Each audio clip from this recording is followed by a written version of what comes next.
कैसा बरकत वाला महीना है, कैसा अजमत वाला महीना है, कैसा शानो शौकत वाला महीना है। अव्वलुहु रहमतुन, औसतुहु मगफिरतुन, आखिरुहु इत्कुम मिनन नार। जिसका पहला अशरा रहमत का है, दूसरा अशरा मगफिरत का है, तीसरा अशरा जहन्नम से आजादी का है।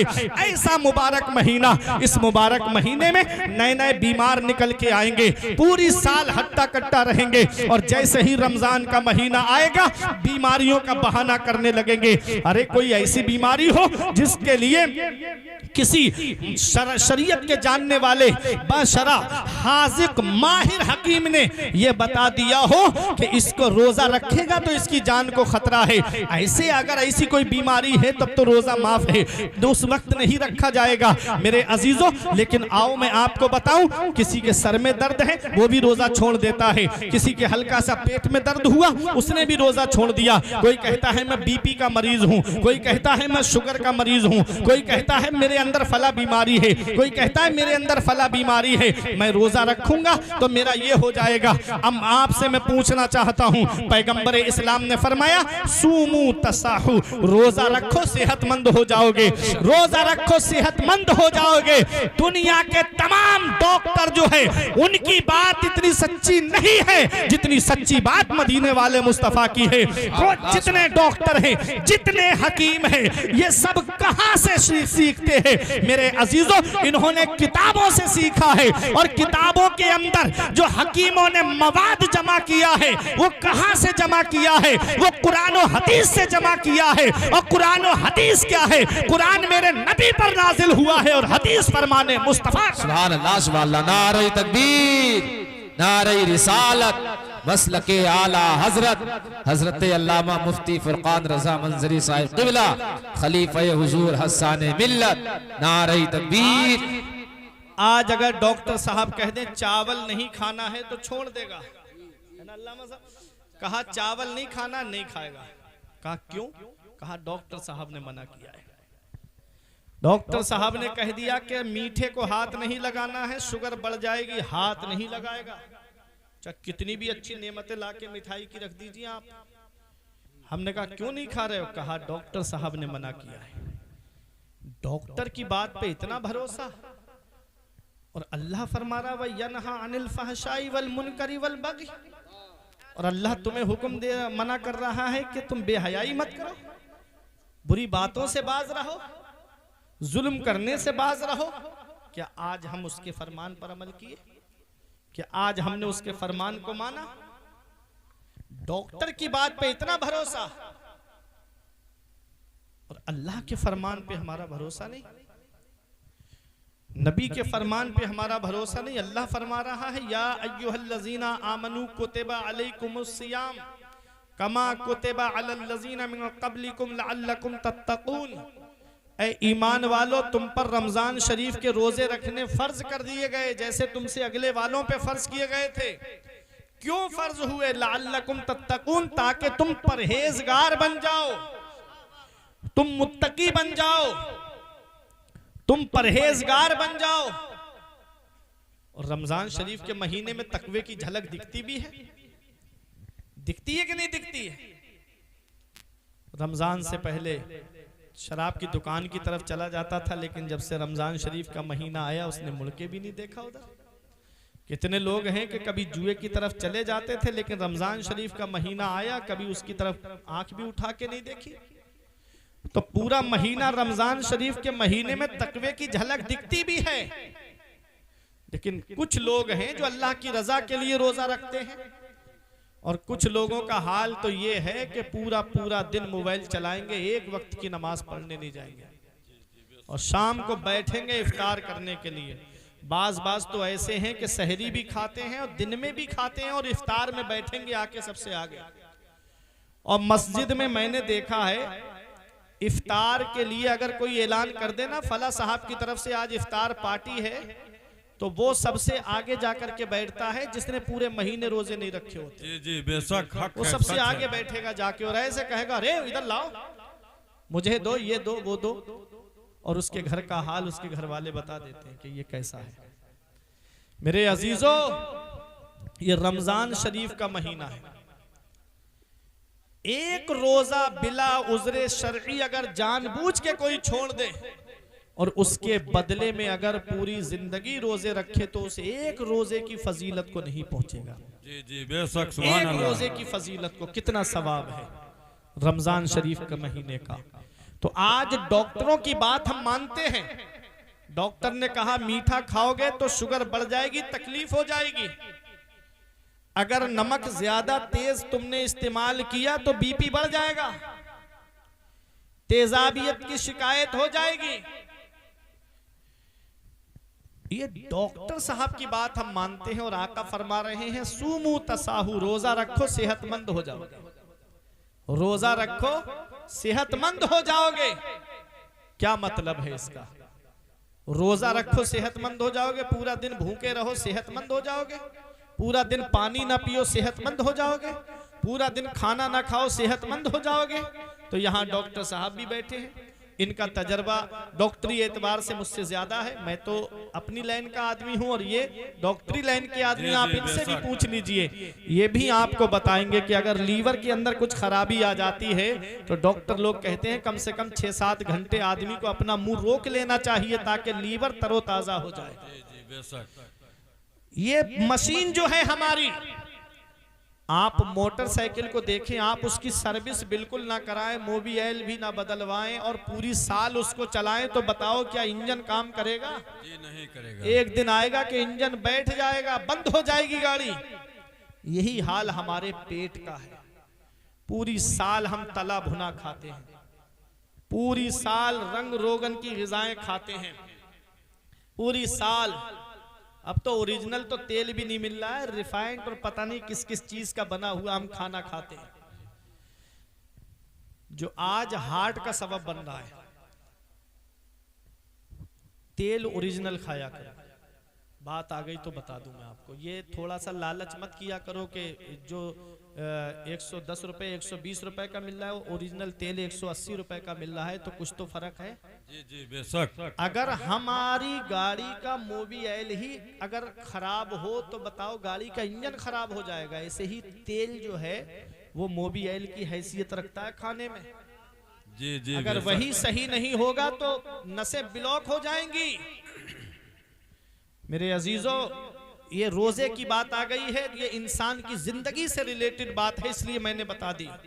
खान पान अच्छा रखो, ये ज्यादा तला भुना नुकसान दे रहा है। ज्यादा से ज्यादा फलों का इस्तेमाल करना चाहिए आदमी को। और जो हमारे बुजुर्गों के पहले नाश्ते थे, जो सुबह में वो जो खाते थे दलिया, दूध में डला हुआ, या रोटी दूध में मल करके जो खाते थे, शाम की रोटी सुबह को दूध में मल के जो खाते थे, वो कैल्शियम बहुत बढ़ाती थी।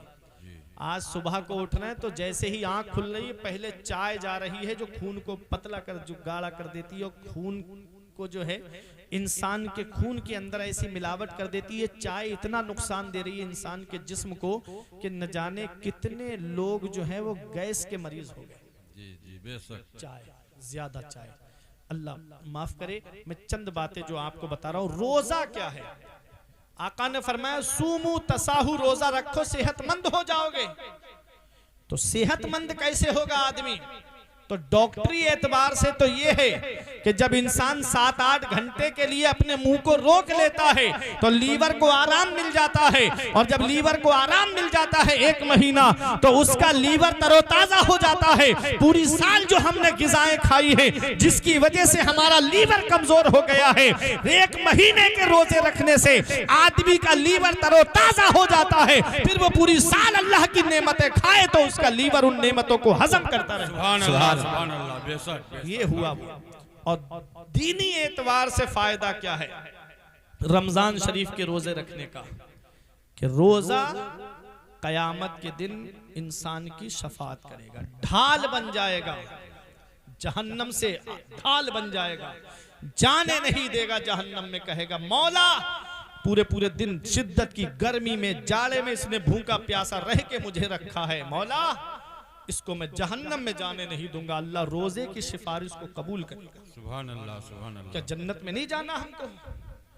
रोजे के रोजेदार के मुंह से जब बू निकलती है, जब आदमी कुछ नहीं खाता है तो बदबू आती है मुंह से, पूरे दिन जब आदमी का मुंह में कुछ नहीं जाएगा तो जो बदबू आती है, जिससे आदमी घिन करता है, हटता है, भागता है, उसके मुंह की बू अल्लाह रब्बुल इज्जत की बारगाह में मुश्को अंबर से भी ज्यादा बेहतर है। सुभान अल्लाह, सुभान अल्लाह। इतनी अल्लाह को पसंद है, जिससे लोग घिन करें वो अल्लाह की बारगाह में मकबूल।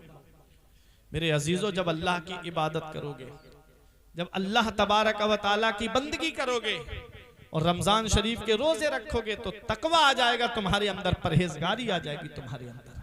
अल्लाह ने क्या फरमाया?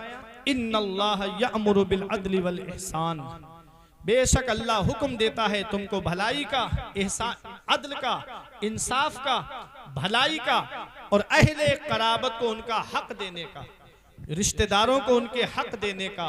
व यन्हा अनिल फहशाई वल मुनकरी वल बगी, और वो रोकता है तुमको बेहयाई से, बुरी बातों से और जुल्म करने से। फहशा बेहयाई, जिना, बदनिगाही,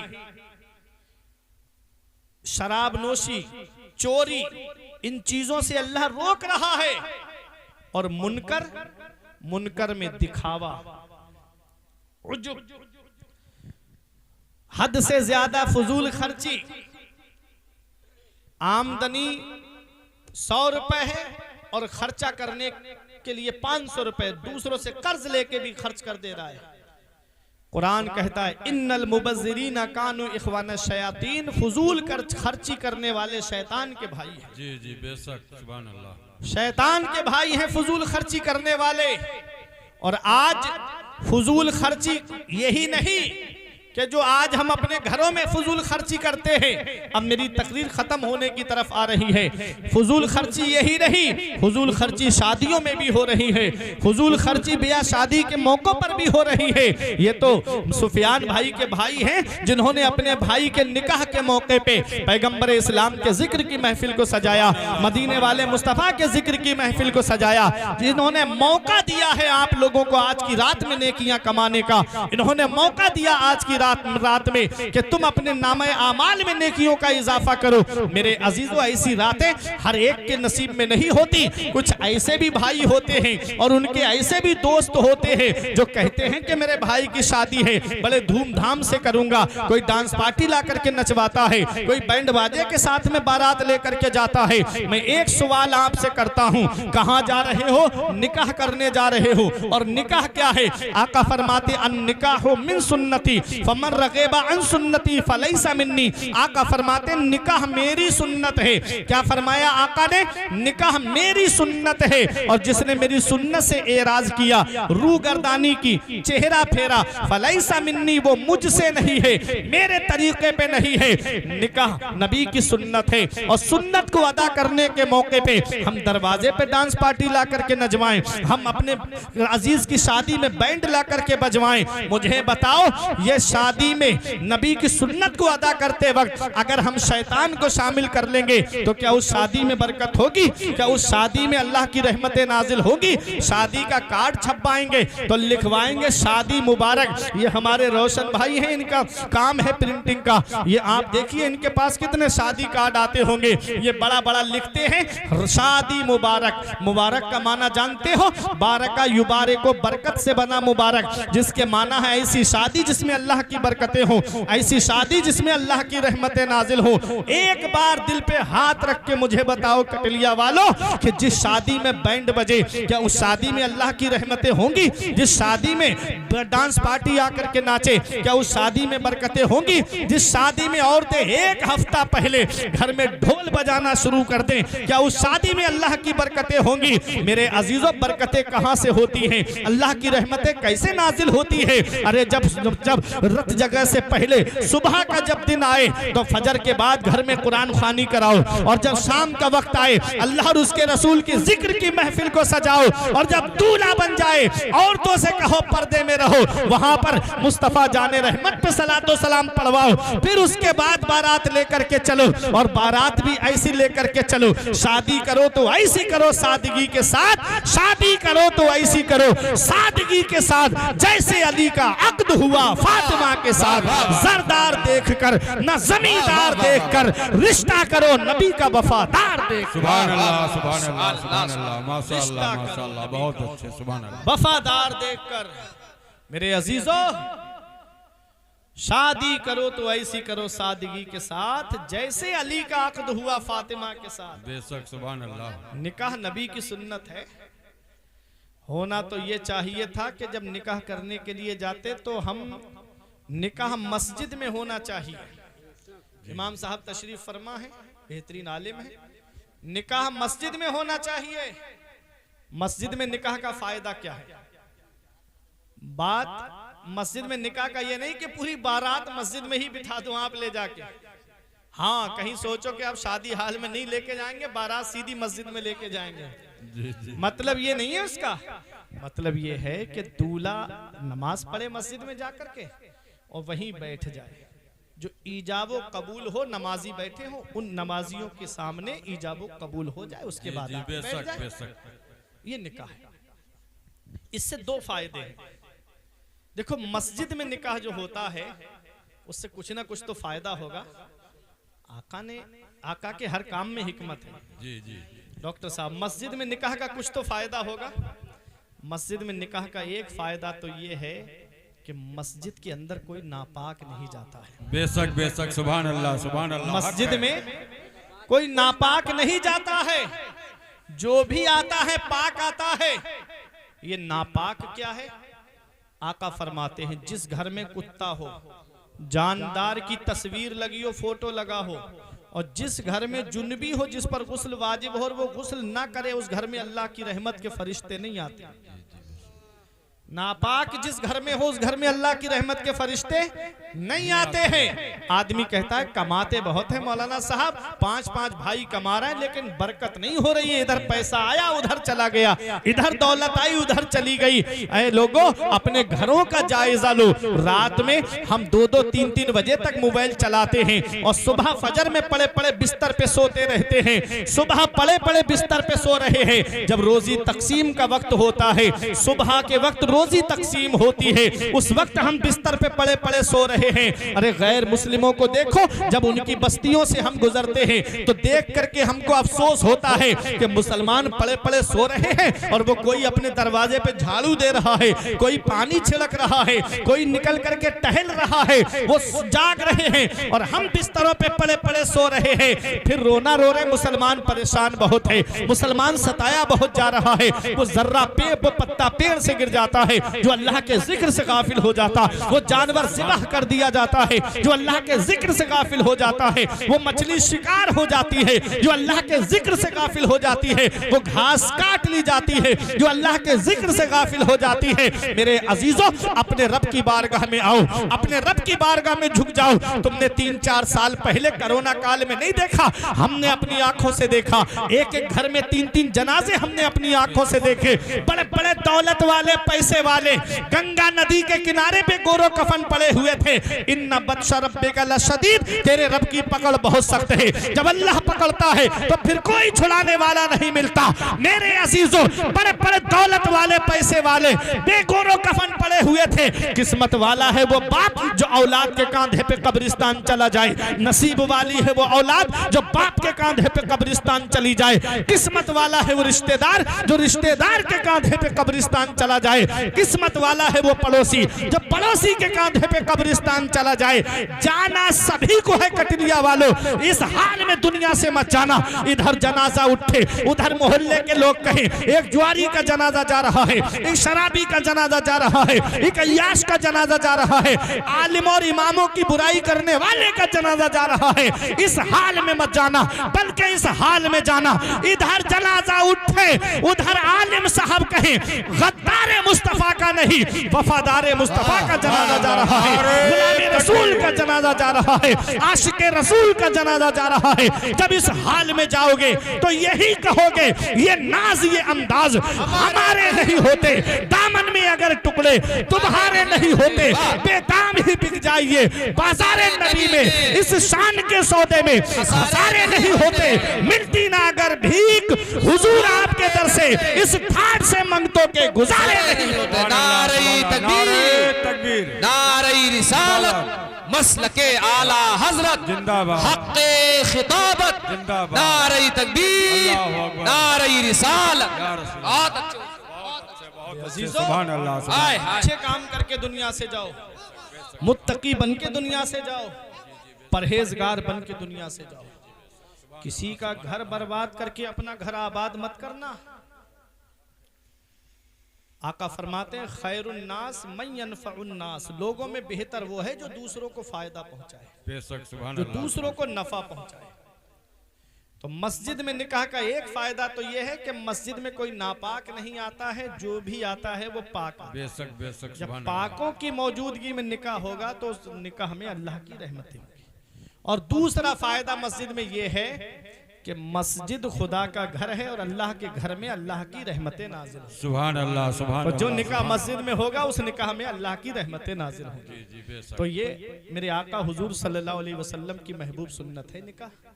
तो जब सुन्नत को अदा करो तो उस मौके पे ये नियत होना चाहिए कि अल्लाह हमसे राजी हो, उसका रसूल हमसे राजी हो। जी, जी, बेशक, दुनिया वालों को हमें खुश नहीं करना, दुनिया तो वैसे भी खुश नहीं है, एक दूसरे से खुश नहीं है हम। हदीस सुना दूं, आका फरमाते हैं इज़न नास अज़हरुल इल्मा व ज़य्युल अमल व तहब्बु बिल अलसिन व तबागदु बिल कुलूब व तकातउ बिल अरहाम। आका फरमाते कुछ ऐसे लोग होंगे, इल्म होगा उनके पास, अमल नहीं होगा उनके पास। जी, जी, बेशक, आका फरमाते इल्म होगा उनके पास, अमल नहीं होगा। आगे फरमाते तहाबु बिल अलसिन व तबागदु बिल कुलूब, जुबान से मोहब्बत करेंगे, दिलों में बुग़्ज़ भरे हुए होंगे। जी, जी, बेशक, बेशक, जुबान से मोहब्बत करेंगे, दिलों में बुग़्ज़ भरा हुआ होगा। अभी मकान बनाए चौराहे पे आप जाके और पूछे भाइयों कैसा मकान है, कहेंगे अरे बहुत अच्छा मकान बना रहे हो, बहुत अच्छा मकान। थोड़ी दूर बढ़ेंगे, पता नहीं पैसा कहाँ से आ रहा है, जी, जी, बेशक, हक है, हक है, दौलत आई, जी, जी, पता नहीं कहां से इतने रुपया आया। क्या पता चला जुबान से मोहब्बत है, दिलों में बुग़्ज़ भरा हुआ है, जुबान से मोहब्बत, दिलों में नफरतें भरी हुई हैं। वह तकातउ बिल अरहाम, और रिश्तेदारियां तोड़ेंगे, जरा जरा सी बातों पे रिश्ते खत्म। आका फरमाते ऐसे लोगों पर अल्लाह की लानत, उसके फरिश्तों की लानत, उसके रसूल की लानत, और अल्लाह कयामत के दिन ऐसे लोगों को अंधा करके उठाएगा और उनको बहरा करके उठाएगा। इसलिए जुबान से भी मोहब्बत करो और दिल से भी मोहब्बत करो मेरे अजीजों, जुबान से भी मोहब्बत, दिल से भी मोहब्बत। नबी की सुन्नत अदा करने जा रहे हैं हम निकाह, इसलिए उस मौके पे हमें अल्लाह को राजी करना है, उसके रसूल को राजी करना है। ये नहीं कि अगर एक भी बाराती को नाश्ता नहीं मिला या खाने को नहीं मिला तो उसकी इज्जत को उछालना शुरू कर दिया, उस इज्जत को उछालना शुरू कर दिया। कभी कभी सोच लिया, और किसी लड़की की शादी में आप जाओ तो मेरा मशवरा है कि कुछ घर से खा के जाया करो। अगर किसी के यहाँ लड़की की शादी में जाओ तो कुछ घर से खा के जाया करो। वो गरीब बाप कहाँ कहाँ से लाके इंतजाम करता है, हाथ जोड़ता फिरता है, माफ कर देना, कोई कमी रह गई हो माफ कर देना। और ये बाराती चौराहों पे खड़े होके कोई कुछ कहता है, कोई कुछ कहता है, कोई कहता है कोरमे में मजा नहीं आया, कोई कहता है जर्दे में मजा नहीं आया, कोई कहता है तंदूर बहुत मोटे कर दिए। आका क्या फरमाते हैं? आका फरमाते हैं खाने में ऐब ना निकालो, अच्छा लगे तो खा लो, अच्छा ना लगे तो मत खाओ, खाने में ऐब ना निकालो।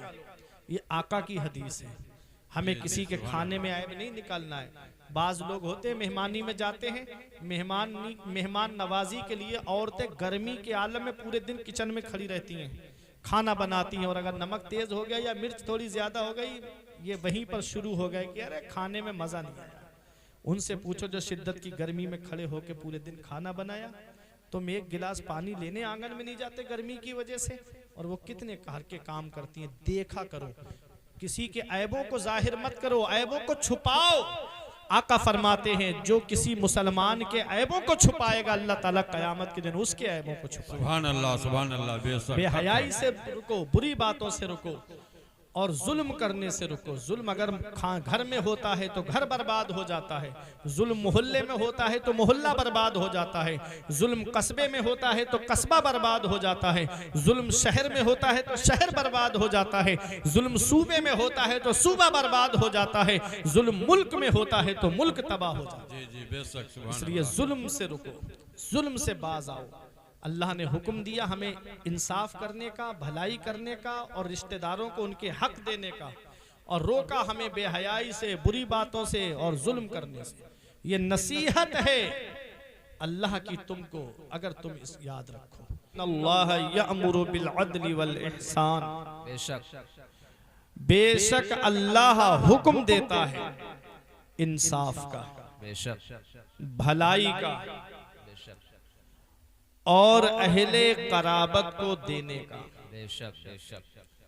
व यनहा, और तुमको रोकता है, मना करता है, अनिल फहशा, बेहयाई से, वल मुनकर, और बुरी बातों से, वल बग़ी, और जुल्म करने से, हद से ज्यादा सरकशी करने से। यईज़ुकुम लअल्लकुम तज़क्करून, वो तुमको नसीहत करता है ताकि तुम ध्यान दो। बेशक खैरो शर के मामले में ये आयत करीमा बहुत जामे है। इस आयत में अल्लाह तबारक व तआला ने हमको 3 कामों के करने का हुक्म दिया और 3 कामों से हमको रोका। इंसान की पूरी जिंदगी का निचोड़ इस आयत करीमा में अल्लाह ताला ने बयान फरमा दिया। अल्लाह क्या फरमाता है? इन्नल्लाह यअमुरु बिल अदल, बेशक अल्लाह हुक्म देता है इंसाफ का। इंसाफ किसे कहते हैं? इंसाफ के माना क्या है? अदल के माना क्या है? तो इंसाफ कहते हैं हर हकदार को उसका हक दिया जाए। आका फरमाते ऊतु कुल्ला ज़ी हक़्क़िन हक़्क़ा, हर हक वाले को उसका हक दो।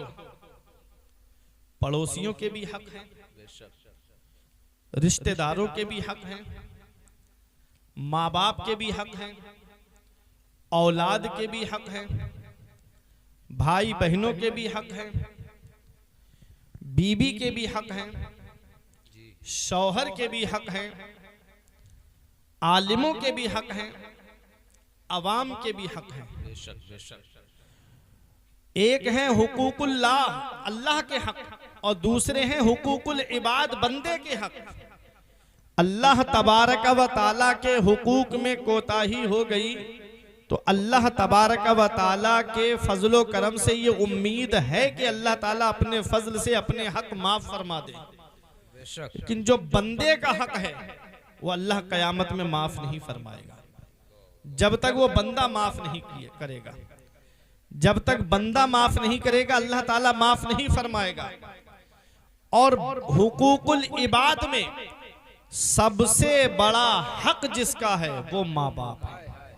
वाह वाह वाह। बंदों के हुकूक में सबसे पहला हक जिनका है वो माँ बाप है।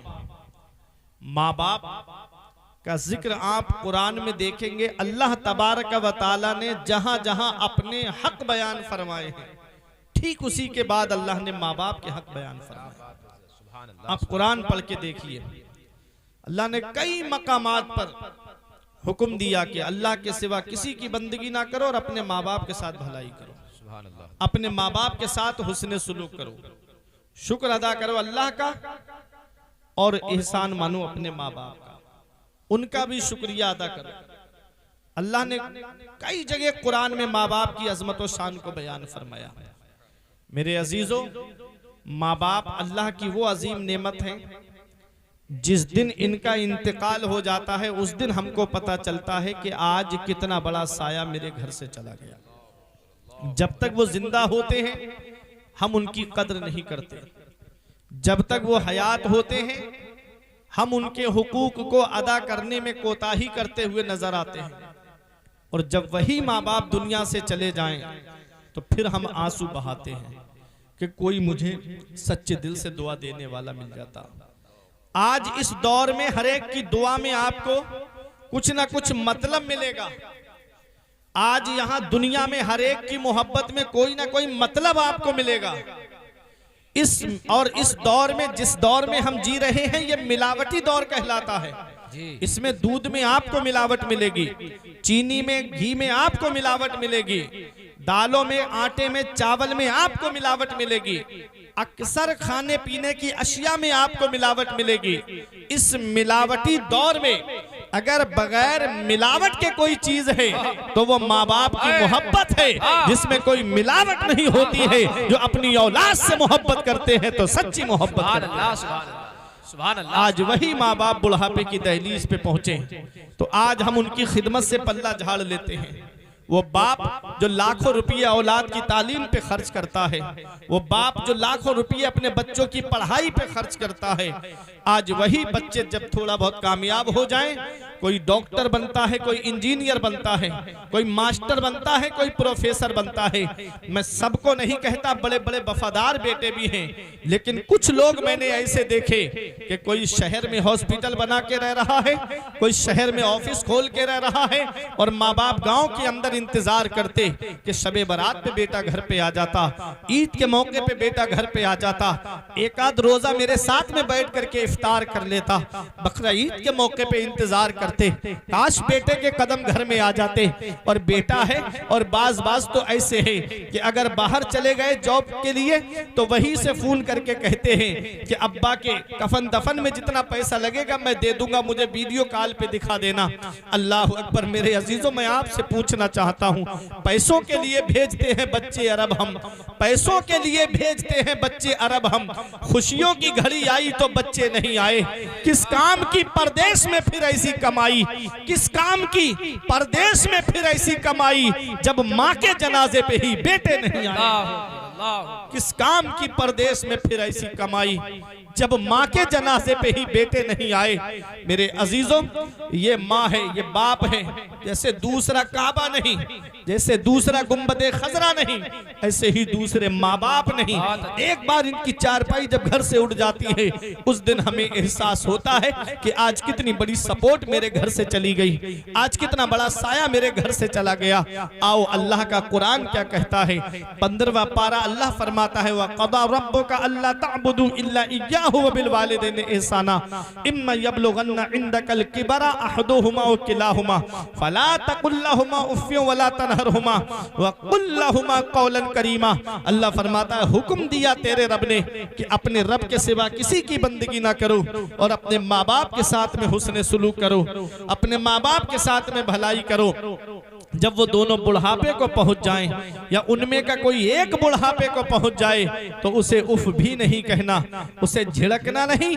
जब भी बोलना तो मोहब्बत के साथ में बोलना, जब भी बोलना तो प्यार के साथ में बोलना। ऐ मेरे अजीजों, ये अल्लाह हमें कुरान में पैगाम दे रहा है कि अपने माँ बाप से उफ भी नहीं कहना, उन्हें झिड़कना नहीं, उनको डांट डपट करना तो बहुत दूर की बात है, उन्हें उफ भी नहीं कहना है, उन्हें झिड़कना नहीं है। जब भी बोलना है तो मोहब्बत से बोलना है, जब भी बोलना है तो प्यार से बोलना है। मेरे अजीजों, माँ बाप अल्लाह की कितनी बड़ी नेमत है। आज बुढ़ापे की दहलीज पे माँ बाप पहुंच जाएं तो माँ बाप हमारे लिए जन्नत में जाने का जरिया है। मेरे आका हुजूर सल्लल्लाहु अलैहि वसल्लम के गुलामों, क्या पैगाम मिला आका की हदीस पाक से, क्या पैगाम मिला हमें मदीने वाले मुस्तफ़ा की सीरत से। आका ने फरमाया है, हुमा जन्नतों का हुमा नारों का, तुम्हारे माँ बाप तुम्हारी जन्नत भी हैं और तुम्हारे माँ बाप तुम्हारी जहन्नम भी है। पता चला उनको खुश रखोगे, राजी रखोगे तो अल्लाह ताला जन्नत अता फरमाएगा, और अगर उनको नाराज किया और अगर उन पर जुल्म सितम को रवा रखा तो अल्लाह ताला जहन्नम में डालेगा। मेरे अजीजों, बाप अल्लाह की बहुत बड़ी नेमत है। आज का मेरा नौजवान भाई कहता है, मेरे बाप ने मेरे लिए किया क्या है, ये मकान मैंने अपनी मेहनत से बनाया है, ये प्रॉपर्टी मैंने अपनी मेहनत से जमा की है, ये प्लाट मैंने अपनी मेहनत से पैसे जमा करके खरीदा है। मेरे बाप ने मेरे लिए क्या किया, उससे कहो जब तुझे चलना नहीं आता था तो बाप ने उंगली पकड़ के तुझे चलना सिखाया, जब तुझे खाना नहीं आता था तो तेरी माँ ने छोटे छोटे लुकमे रख के मुंह में तुझको खाना सिखाया।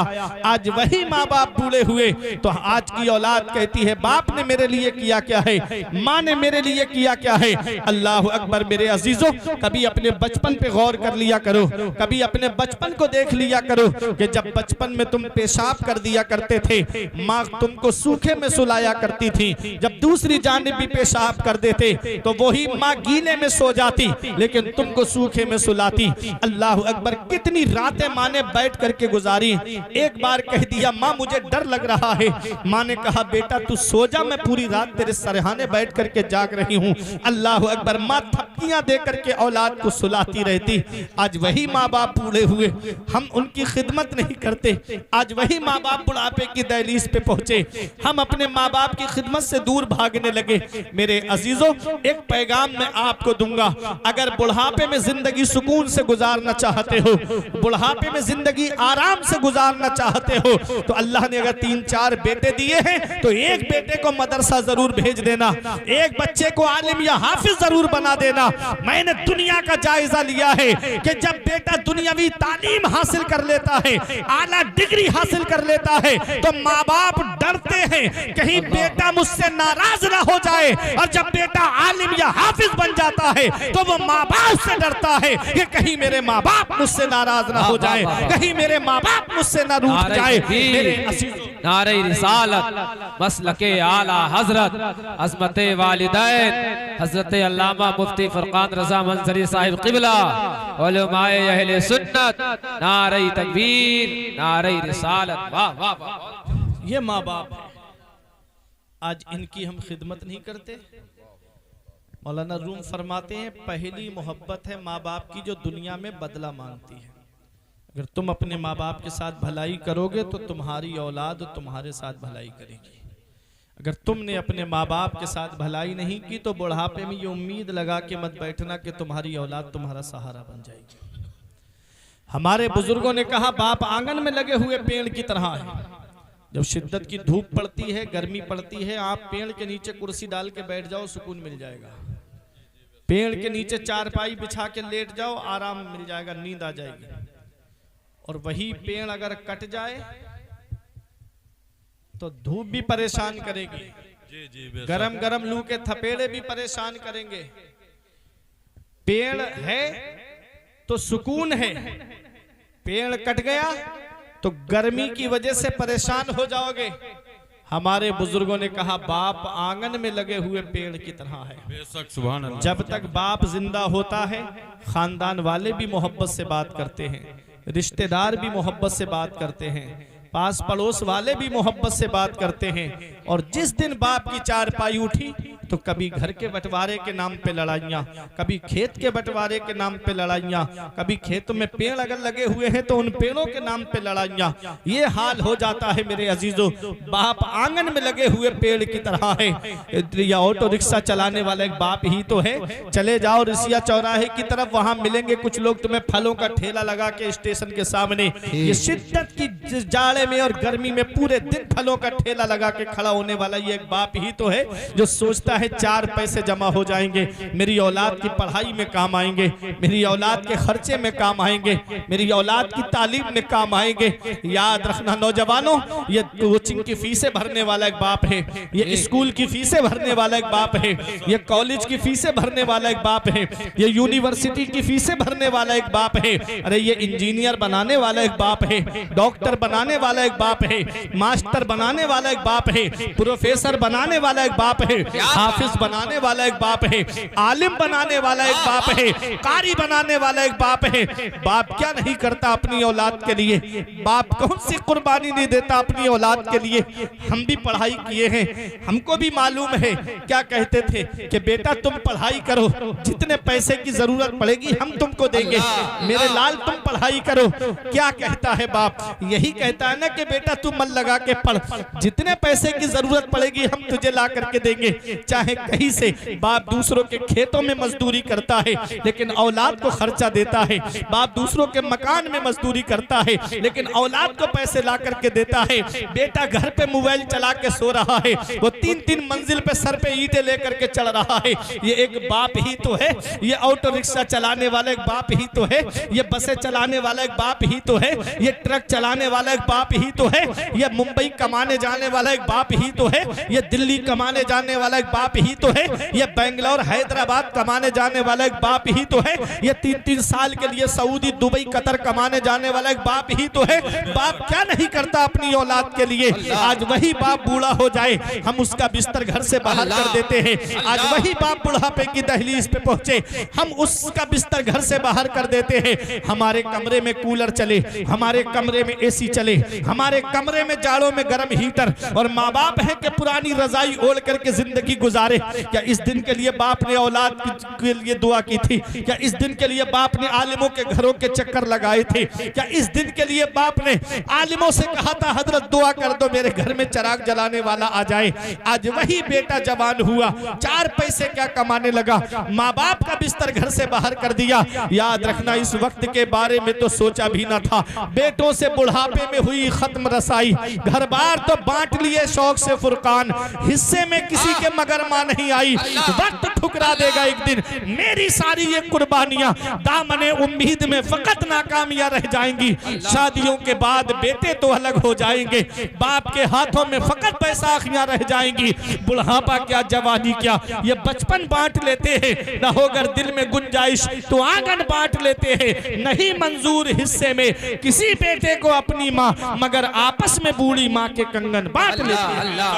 नारे तकबीर, नारे रिसालत, आपस में बूढ़ी माँ के कंगन बांट लेते हैं। मेरे अजीजों, दिया था अब्बा ने जो एक झूमर बेच डाला था। अल्लाह अल्लाह। आज वो औलाद को बताओ जो कहती मेरे माँ ने मेरे लिए किया क्या है, उसे बताओ। दिया था अब्बा ने जो एक झूमर बेच डाला था, खुशी से अपने अरमानों का दफ्तर बेच डाला था। बुलंदी मिल गई तो भूल बैठे हैं वही बेटे, कभी जिनके लिए अम्मी ने जेवर बेच डाला। बुलंदी मिल गई तो भूल बैठे हैं वही बेटे, कभी जिनके लिए अम्मी ने जेवर बेच डाला था। आका के वसीले से कभी तो नमाज से, औलाद माँ ने मांगी थी बंदा नवाज से। माँ बाप जिंदगी में देखने को तरस गए, मरने के बाद आते हैं बेटे जहाज से। हाल है आज की औलाद का। मेरे अजीजों, अल्लाह फरमाता है इम्मा यबलुगन्ना इंदकल किबरा, जब वो दोनों बुढ़ापे को पहुंच जाएं, फला तकुल लहुमा उफ, तो उफ भी नहीं कहना है। उफ भी नहीं कहना है। आज बेटा कहता है ये मकान मेरा है, ये जमीन मेरी है, ये प्रॉपर्टी मेरी है। आका की हदीस क्या कहती है? मेरे आका की बारगाह में एक नौजवान सहाबी आए और आके अर्ज करते हैं या रसूल अल्लाह, मेरे माँ बाप मेरे वालिद मुझसे खर्चे के लिए पैसे लेते हैं, मुझे वापस नहीं करते, सब पैसे खर्च कर देते हैं, मुझे मुफलिस बनाना चाहते, मुझे गरीब कर देना चाहते। आका ने उनके वालिद को बुलाया, बुजुर्ग सहाबी थे, डंडे का सहारा लेके आका की बारगाह में आए। और जब उनको पता चला कि उनके बेटे ने उनकी शिकायत आका से की है, तो दिल ही दिल में वो रोने लगे। और कुछ अशार उन्होंने अपने दिल का जो दर्द था ना, वो अशार की शक्ल में उन्होंने पेश किया, लेकिन वो दिल के अंदर ही थे अशार। जिब्राईल अलैहिस्सलाम हाजिर हुए, अर्ज किया या रसूल अल्लाह, इन्होंने अभी रास्ते में कुछ अशार कहे हैं, आप उनको सुनिए। अल्लाह अकबर। मेरे आका ने इरशाद फरमाया, तुम अपने बेटे के पैसे लेकर के वापस नहीं करते हो? अर्ज किया या रसूल अल्लाह, इससे पूछिए मैं पैसे लेके करता क्या हूँ? इसी के बच्चों पे तो खर्च कर देता हूँ। अल्लाह, मैं पैसे कहीं लेके तो नहीं जाता, इसी के बच्चों पे तो खर्च कर देता हूँ। और आज भी हमने देखा, अगर माँ बाप को पेंशन मिलती है ना, तो वो अपने अकाउंट में जमा नहीं करते, वो अपने नाती पोतों पे खर्च कर देते, अपने अकाउंट में जमा नहीं करते, वो अपने बेटे के बच्चों पे ही खर्च कर देते हैं। आज माँ बाप करीब से समझिए तो वो हैं क्या, इसका पता हमें तब चलता है जब हम खुद बाप बनते हैं। जब खुद की औलाद होती है ना, तब हमको एहसास होता है कि बाप क्या होता है। जब खुद की औलाद होती है तब हमको एहसास होता है कि बाप क्या होता है। ऐसे शिद्दत की सर्दी में आप देखेंगे, अल्लामा साहब तशरीफ फरमाए, रातों में प्रोग्राम करने जाते हैं, जलसा करने जाते हैं, तजर्बा मुझसे ज्यादा है, लेकिन एक सच्ची बात मैं आपको बताऊं, जब कोहरे आते हैं और रात में जलसा करके घर पे पहुंचते हैं। हमारे अब्बा के इंतकाल को 2 साल से ज्यादा हो गए, वालिदा मौजूद हैं, अल्हम्दुलिल्लाह, अल्लाह उनकी उम्र लंबी करे, आमीन आमीन, और वालिद साहब को जन्नत में आला मकाम अता फरमाए, आमीन आमीन। एक सच्ची बात, मोहब्बत का दम भरने वाले बहुत होते हैं, लेकिन सच्ची मोहब्बत आप देखिए कि जब बाहर से आए रात के 2 बजे 3 बजे जब ऐशो आराम की नींद आती है, ऐसे आलम में जब गाड़ी दरवाजे पे पहुंचती है तो अंदर से किसी और की आवाज नहीं आती, तो या तो माँ की आवाज आती है कि बेटा दरवाजा खोलते हैं, या बाप की आवाज आती है कि मेरे लाल अभी दरवाजा खोलते हैं, बेटा बाहर चला जाए। माँ की नजरें दरवाजे पे लगी रहती,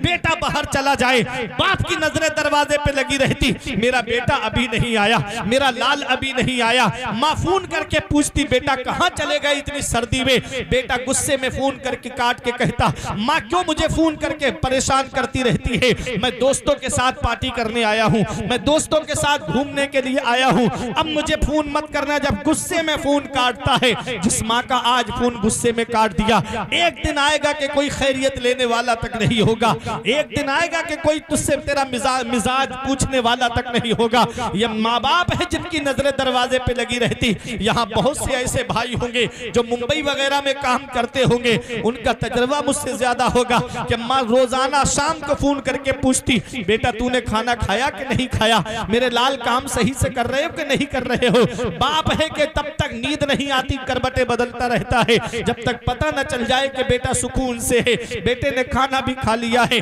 अल्लाह अकबर, हम इनकी कुर्बानियों को भूल गए, हम इनकी कुर्बानियों को फरामोश कर गए। मेरे आका की बारगाह में सहाबी हैं, आका से अर्ज करते हैं, या रसूल अल्लाह मुझे ये जो खर्चे को पैसे देता है वो पैसे मैं इसी के बच्चों पे खर्च कर देता हूँ। मेरे आका ने फरमाया, वो अशार सुनाओ जो तुमने अभी रास्ते में कहे हैं। वो रो के कहने लगे, या रसूल अल्लाह ये मेरे दिल में अशार थे, किसी को नहीं मालूम है। हम कई बार या रसूल अल्लाह आपके मौजज़ात का मुशाहिदा कर चुके हैं, या रसूल अल्लाह कई बार आपके मौजज़ात को देख चुके हैं। एक मौजज़ा आज और हमने देख लिया, ये दिल की बात थी, दिल का राज था। आप तो दिलों के राज भी जानते हैं। मेरा इमाम बरेली से पुकार के कहता है, सरे अर्श पर है तेरी गुजर, दिले फर्श पर है तेरी नजर, सरे अर्श पर है तेरी गुजर, दिले फर्श पर है तेरी नजर, मलाकूत तो मुल्क में कोई शय नहीं वो जो तुझ पर आया। सुभान अल्लाह, नारे तकबीर, नारे रिसालत, नारे तकबीर, नारे रिसालत, मसलक आला हजरत उलमा अहले सुन्नत। सुभान अल्लाह, सुभान अल्लाह। अजीजों, सहाबी उस अर्ज करते हैं, उसका मैं मफहूम बता रहा हूं आपको। वो सहाबी कहते हैं, जब मेरा बेटा पैदा हुआ तो मैं खुश हुआ और मैं डरता था इसके इंतकाल से, मैं डरता था इसके हिलाक हो जाने से कि कहीं मेरा बेटा इंतकाल ना कर जाए। मुझे इसकी मौत से डर लगता था। जब ये आया था तो खुशी हुई थी और इसके इंतकाल से मैं डरता था। वो सहाबी अर्ज करते हैं, या रसूल अल्लाह जब ये बीमार पड़ता था तो मैं परेशान हो जाता था। अल्लाह अल्लाह। आज मैं बुढ़ापे की दहलीज, ये मुझसे जितने पैसे मांगता था खर्च के लिए मैं इसे देता था, आज मैं इससे पैसे मांगता हूं तो ये मुझसे बदले में मांगता है। मेरे जिस्म की हड्डियों ने जवाब दे दिया, मेरे जिस्म की ताकत ने जवाब दे दिया, अब मैं इसको पैसे कहां से वापस करूं। मेरे आका रोने लगे, सहाबा भी रोने लगे।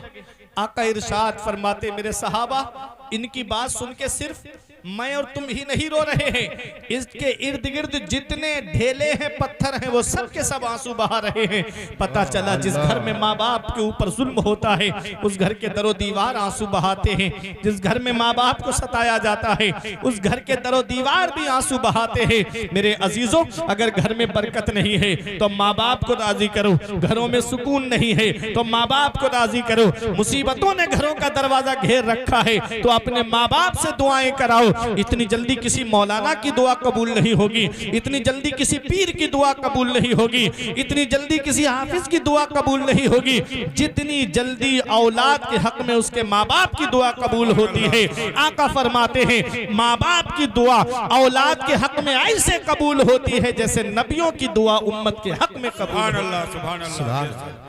तो मेरे अजीजों, अगर घर में बरकत नहीं तो माँ बाप से दुआएं कराओ, कारोबार में बरकत नहीं तो माँ बाप से दुआएं कराओ, अगर घरों में सुकून नहीं तो माँ बाप से दुआएं कराओ। मेरे सर से मेरी सारी मुसीबत टाल देती है मेरी माँ, मेरे दामन में दुआएं डाल देती है। परेशान हो अंधेरों से तो जाओ माँ के कदमों में, वो जब चाहे मुकद्दर में उजाले डाल दे। सुभान अल्लाह, सुभान अल्लाह। माँ बाप से दुआएं कराया करो।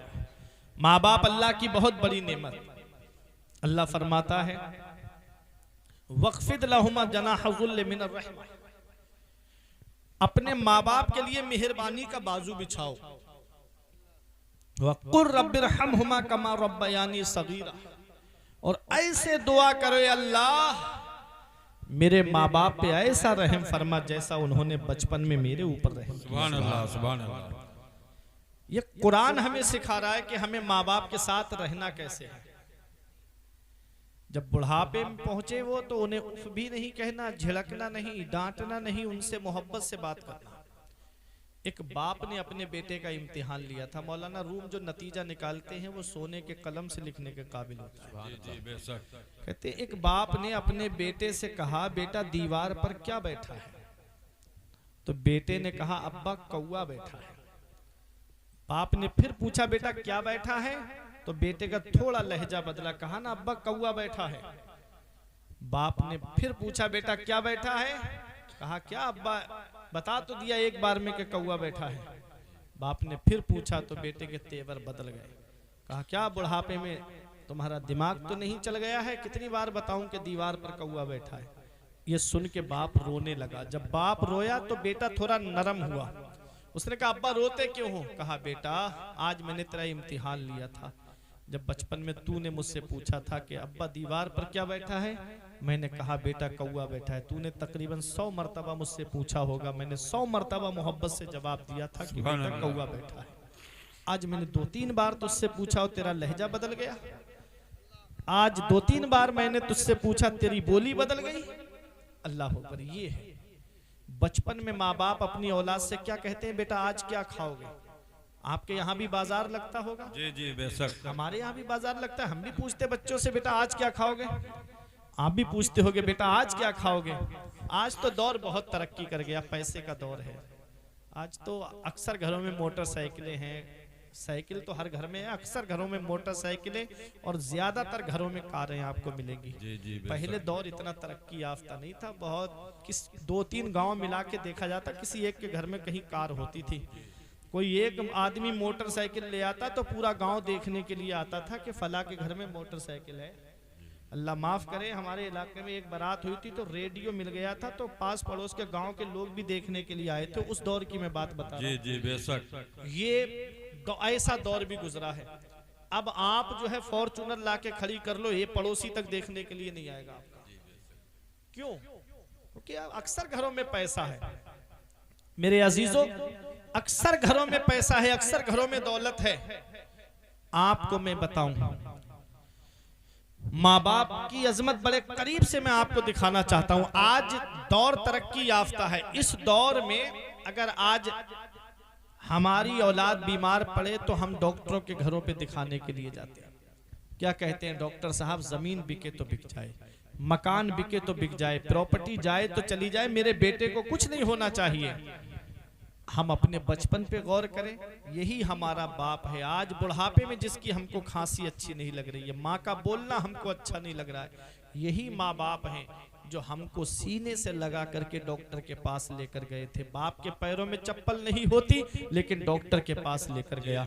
माँ ने सर्दी में अपनी चादर अपनी औलाद को ओढ़ा दी ताकि इसे ठंड ना लगे और डॉक्टर के पास लेकर गई। क्या कहा, डॉक्टर साहब जमीन बिके तो बिक जाए लेकिन मेरे बेटे को कुछ नहीं होना चाहिए। अल्लाह अकबर। आज हमारी औलाद बीमार पड़ती है, हम परेशान हो जाते हैं।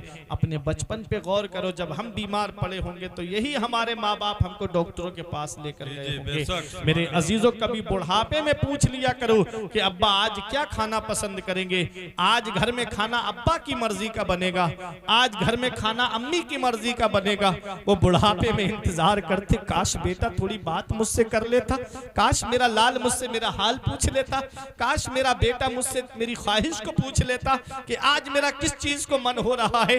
हम नहीं पूछते। अगर कोई सामान भी खरीद के लाते खाने पीने का तो माँ बाप से छुपा के कमरे के अंदर लेके जाते ताकि बाप की नजर न पड़े, माँ की नजर न पड़े। अरे किस माँ बाप से तुम छुपा के लेके जा रहे हो? तुम बचपन में जब छोटे थे यही तुम्हारा बाप बाहर से काम करके आता, खाने पीने का सामान लेकर आता तो तुमसे छुपा के नहीं रखता था बल्कि बच्चों के सामने ला करके रख देता था। और अगर कोई बेटा बाहर गया होता तो माँ उठा के उसका सामान रख देती कि फला बेटा मेरा घर पे नहीं है, ये उसके हिस्से का है। मेरे अजीजों, कभी उन चीजों को भी तो गौर कर लिया करो। चार पैसे क्या कमाने लगे, थोड़ी सी दौलत क्या आ गई पास में, थोड़ा सा माल क्या आ गया पास में, हम माँ बाप के एहसानों को भूल गए, हम माँ बाप की कद्र करना हमने बंद कर दी।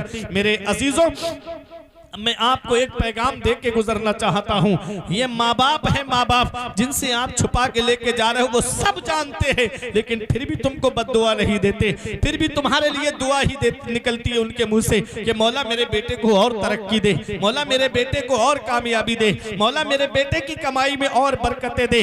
कभी पूछ लिया करो उनके पास बैठ करके कि अब्बा आज क्या खाना पसंद करेंगे, अम्मी आज क्या खाना पसंद करेंगी।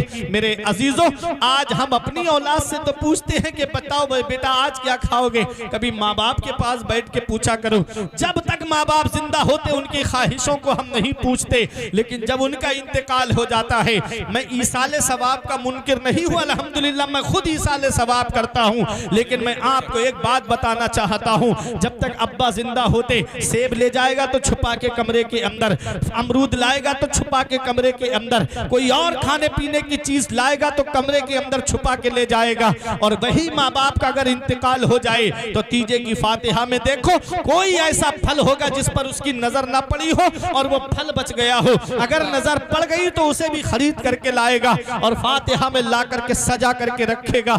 मैं आपको बताता हूँ ईसाले सवाब जरूर पहुंचता है, ये मेरा ईमान व अकीदा है। लेकिन क्या अच्छा होता कि जब बाप जिंदा था तो एक सेब ला के अपने हाथों से काट के उसको खिला देता। क्या अच्छा होता कि जब माँ जिंदा थी तो अपनी माँ को अनार के चंद दाने अपने हाथों से मुंह में डाल करके खिला देता। क्या अच्छा होता कि जब माँ बाप जिंदा थे तो उनकी ख्वाहिशों को पूछ करके उनके मनपसंद का खाना बना देता। वो हाथ उठा के दुआ कर देते, अल्लाह तेरे कारोबार में इतनी बरकतें अता फरमाता कि तेरी नस्लें खाती तब भी उसकी बरकत खत्म नहीं। सुभान अल्लाह, नारे तकबीर, नारे रिसालत, मसलके आला हजरत, अज़मते वालिदैन अल्लामा फुरकान मंजरी साहिब क़िबला, नारे तकबीर, नारे रिसालत। ये माँ बाप वक़्फ़िद लहुमा जनाह ज़ुल्ल मिनर रहमा, अपने माँ बाप के लिए मेहरबानी का बाजू बिछाओ और ऐसे दुआ करो, अल्लाह मेरे माँ बाप पे ऐसा रहम फरमा जैसा उन्होंने बचपन में मेरे ऊपर। सुभान अल्लाह, सुभान अल्लाह। एक तो माना इसका ये है और एक माना ये है कि अपने माँ बाप के लिए अपने बाजुओं को समेट लो। जी जी बेशक। अपने माँ बाप के लिए अपने बाजुओं को सकोड़ लो। परिंदा देखा है आपने? जब परिंदा ऊपर फिजा में उड़ता है तो बाजू खुले होते हैं और जब वो अपने घोंसले की तरफ आता है तो बाजू समेट लेता है, अपने पंख समेट लेता है। क्या मतलब हुआ? मतलब ये है कि अपने माँ बाप के लिए अपने बाजुओं को समेट लो। मतलब क्या है? मतलब ये है कि तुम डॉक्टर होगे तो घर के बाहर होगे, तुम इंजीनियर होगे तो घर के बाहर होगे, तुम प्रोफेसर होगे तो घर के बाहर होगे, तुम मास्टर होगे तो घर के बाहर होगे। जब घर के अंदर आओ तो कोई डिग्री का नशा लेकर मत आना, किसी डिग्री का जो है तुर्रा लेकर के घर के अंदर मत आना। जब माँ बाप के सामने आओ तो उनका बेटा बनकर आना, उनका नूरे नजर बनकर आना, उनका लखते जिगर बनकर, उनका बेटा बनकर के आना।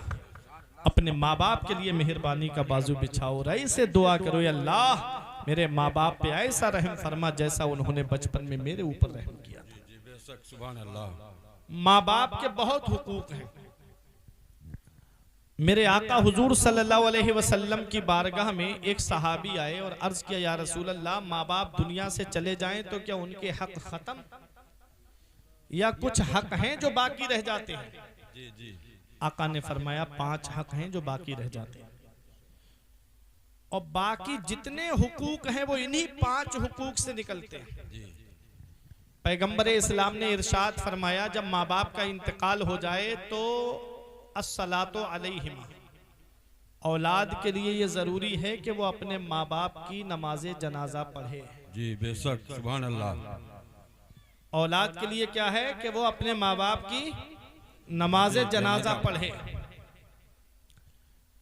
अल इस्तिग़फ़ारु लहुमा, और दूसरा हक ये है कि औलाद अपने माँ बाप के लिए बख्शिश की, मग़फ़िरत की दुआ करती रहे। बेशक, सुभान अल्लाह। अब मुझे बताओ, कौन सी औलाद माँ बाप के लिए बख्शिश की दुआ करेगी? कौन सी औलाद माँ बाप के लिए इस्तिग़फ़ार करेगी? वो जिसे हमने मदरसे का मुंह नहीं दिखाया, वो जिसे हमने कभी किसी आलिम के सामने नहीं भेजा, वो जिसको हमने कभी किसी आलिम के पास में पढ़ने नहीं भेजा, सिर्फ दुनियावी तालीम, क्या वो औलाद माँ बाप के लिए दुआ करेगी? मेरे अजीजों, मरने से पहले मरने की तैयारी करो। ये दौर बड़ा पुरफितन दौर कहलाता है। इतना मसरूफियत का दौर है कि इस दौर में किसी को किसी के लिए टाइम नहीं है। काश अगर 3-4 बेटे हैं तो उसमें से एक बेटे को अगर आलिम या हाफिज बना दोगे तो वो तुम्हारे लिए बख्शिश की दुआ भी करता रहेगा, मग़फ़िरत की दुआ भी करता रहेगा, और जब भी नमाज पढ़ेगा तो दुआ करेगा, रब्बना ग़फ़िरली वले वालिदैया वलिल मुमिनीना यौमा यक़ूमुल हिसाब। हे अल्लाह, मुझे बख्श दे, मेरे माँ बाप को बख्श दे और तमाम मोमिनीन को बख्श दे। वो दुआ जमीन के ऊपर करेगा, अल्लाह उसके माँ बाप को जमीन के नीचे बख्श दे। मेरे अजीजों, एक आध बेटे को आलिम या हाफिज जरूर बना देना। जरूरियात दीन का हासिल करना तो हर मुसलमान मर्द औरत पे फर्ज है, लेकिन एक आध बेटे को हाफिज या आलिम जरूर बना देना। मैं तो कहता हूं आलिम बना दो मेरे अजीजों, आलिम बनाओ। आलिम सिर्फ हिफ्ज तक मत रखना, हिफ्ज के बाद भी पढ़ाओ अपने बच्चों को। आलिम बनाओ, आलिम। हाफिज के लिए तो है कि वो 10 ऐसे लोगों की शफात करेगा जिनके ऊपर जहन्नम वाजिब हो गई होगी। जी जी बेशक। लेकिन कौन सा हाफिज जो बाअमल होगा? वो नहीं कि जो रमजान से पहले दाढ़ी कटा ले, छोटी रखे, और रमजान आए तो बढ़ा ले। जी जी बेशक, हक है। ऐसा नहीं कि जो इधर गली बाजारों में, मार्केटों में जो है बेहयाई करता हुआ फिरे, वो नहीं कि जो बदनिगाही करता हुआ फिरे माज़अल्लाह। वो हाफिज कि जो कुरान को पढ़े और उस पर अमल भी करे। जी जी सुभान अल्लाह। ऐसा बाअमल हाफिज 10 ऐसे लोगों की शफाअत करेगा कि जिनके ऊपर जहन्नम वाजिब हो गई। आलिम के लिए, हाफिज के लिए कैद है, लेकिन आलिम के लिए कोई कैद नहीं। जी सुभान अल्लाह। आलिम को जन्नत के दरवाजे पर रोक दिया जाएगा और उसे हुक्म होगा, तूने दुनिया में दीन की खिदमत की है, तेरे लिए कोई कैद नहीं। हाफिज के लिए कैद है कि वो 10 की करे, हाजी के लिए, बाअमल हाजी के लिए है कि वो 70 की करे। आलिम के लिए कोई कैद नहीं होगी, वो जितनों को चाहे उतनों को बख्शवा करके जन्नत में लेके जाए। सुभान अल्लाह, सुभान अल्लाह। मेरे अजीजों, आलिम का बहुत बड़ा मकाम है, और आलिम का मकाम बता दूं, ग्वालियर में एक अल्लाह के वली आराम कर रहे हैं, मियां गौस मोहम्मद ग्वालियरी रहमतुल्लाह अलैह। उनको अल्लाह ने मुस्तजाबुद दावात बनाया, जो दुआ करें अल्लाह कबूल फरमाता उनकी। आ गए ग्वालियर में तो कुछ लोग आ रहे थे, उनसे दुआएं करा के जा रहे थे। तो इमाम साहब जो उस वक्त मौजूद थे, उनकी कोई औलाद नहीं थी। जी जी। अल्लाह की शान और कुदरत है। अल्लाह कुरान में फरमाता है, यखलुकु मा यशा, अल्लाह है जो चाहता है वो पैदा फरमाता है। यहबु लिमन यशाउ इनासो व यहबु लिमन यशाउ ज़ुकूर, अल्लाह जिसे चाहता है उसे बेटियां अता फरमाता है, अल्लाह जिसे चाहता है उसे बेटे अता फरमाता है। बेशक बेशक। और युज़व्विजुहुम ज़ुकरानो व इनासा, और अल्लाह जिसे चाहता है उसे बेटे और बेटियां दोनों अता फरमाता है। व यजअलु मन यशाउ अकीमा, और अल्लाह जिसे चाहता है उसे बांझ बना देता है, उससे कोई औलाद नहीं होती। तो इमाम साहब की कोई औलाद नहीं, इमाम साहब की बीबी ने कहा, हजरत आप चले जाओ दुआ कराने के लिए, आप दुआ करा लो, अल्लाह ताला उनकी दुआ से हमको भी औलाद अता फरमा दे।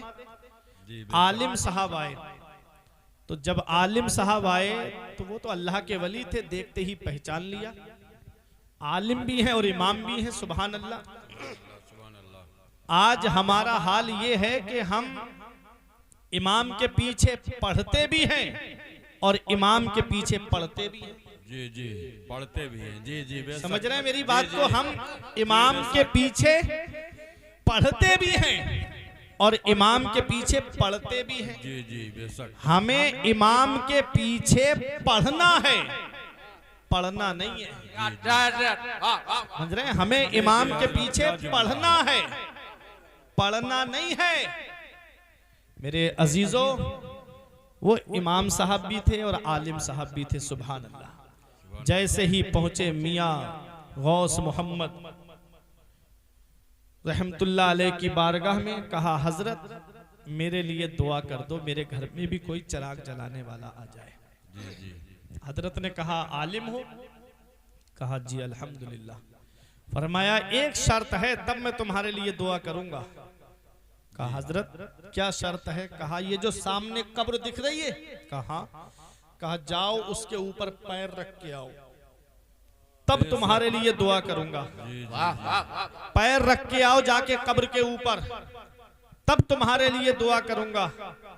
आलिम साहब बोले हजरत दुआ करो या मत करो, मैं किसी कब्र के ऊपर जानबूझ के पैर नहीं रखूंगा। जी जी, सुभान अल्लाह, सुभान अल्लाह। मेरे आका हुजूर सल्लल्लाहु अलैहि वसल्लम का फरमाने आली शान मुझे याद आता है। आका फरमाते हैं मुझे आग के अंगारों पे चलना ज्यादा पसंद है किसी मोमिन की कब्र पे पैर रखने से। जी जी, बेशक। ये वो फरमा रहे हैं जिनका कदम मुबारक पड़ जाए तो बख्शिश हो जाए, सुभान अल्लाह। कब्र जन्नत का बाग बन जाए। ये तालीम उम्मत के लिए है, ये हमारे लिए है।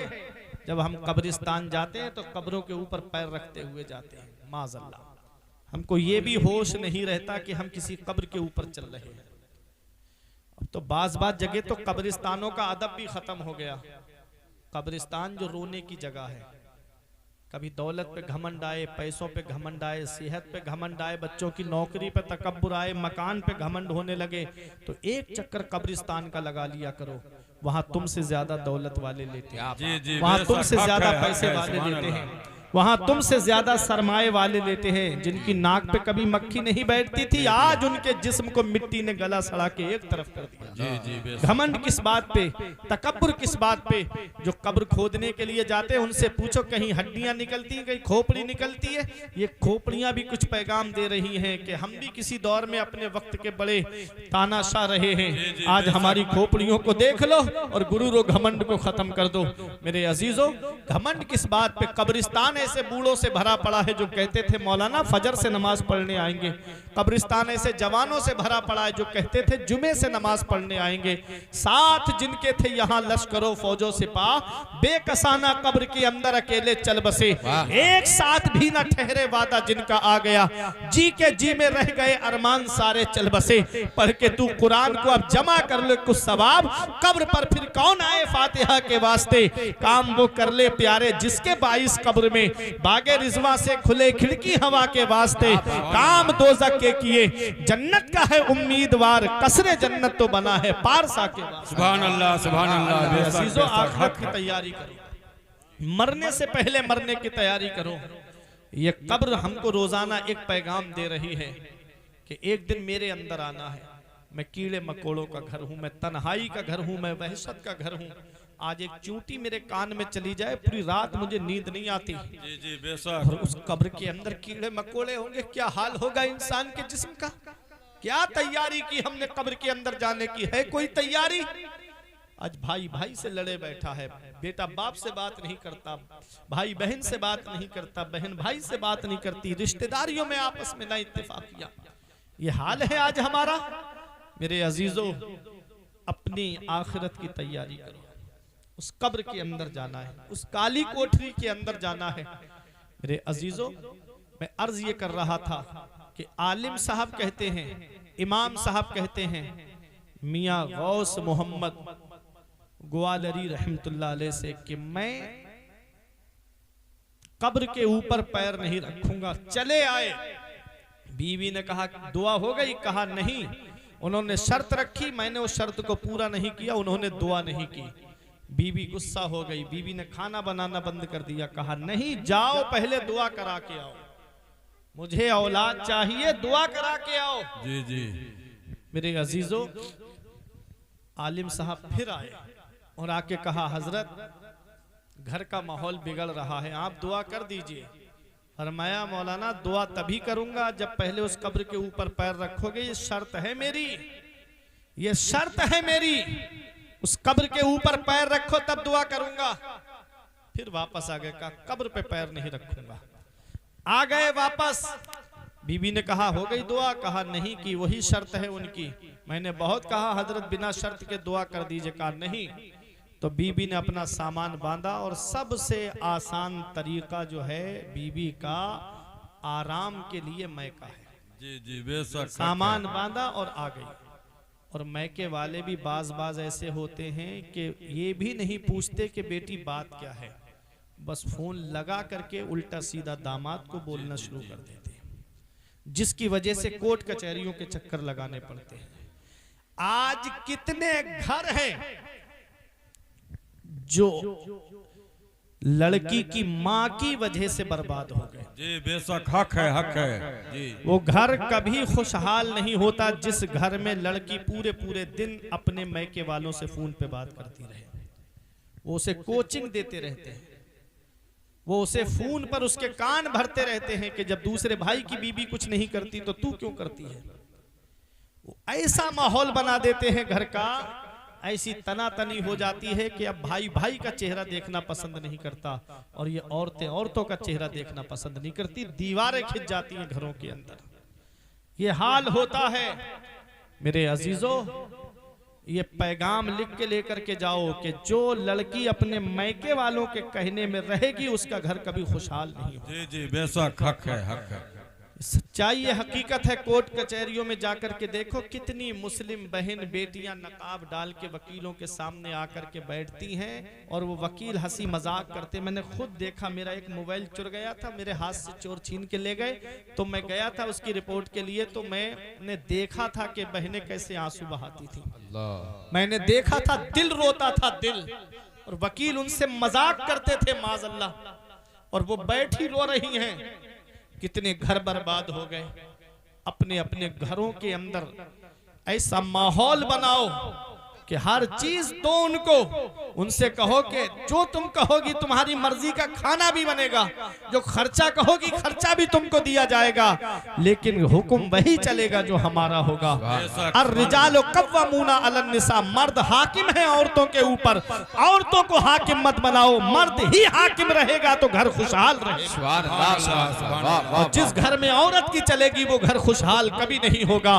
औरत नाकिसुल अक्ल है, मर्द के मुकाबिल उसकी आधी अक्ल है, वो अपने आप को समझती बहुत अक्लमंद है, लेकिन मर्द है जो अपनी अक्ल के जरिए पूरे परिवार को लेकर चलना चाहता है, तमाम रिश्तेदारों को लेकर के चलना चाहता है, और वो है कि अपनी अक्ल के जरिए अपनी झोपड़ी अलग बसा करके अकेले रहने में ही खुशहाली समझती है। लेकिन असल खुशहाली अकेले रहने में नहीं है, पूरे परिवार के साथ में खुश रह करके खुश रहने में असल खुशहाली है। सुभान अल्लाह, सुभान अल्लाह। अजीजों, ये एक पैगाम है, ले जाओ।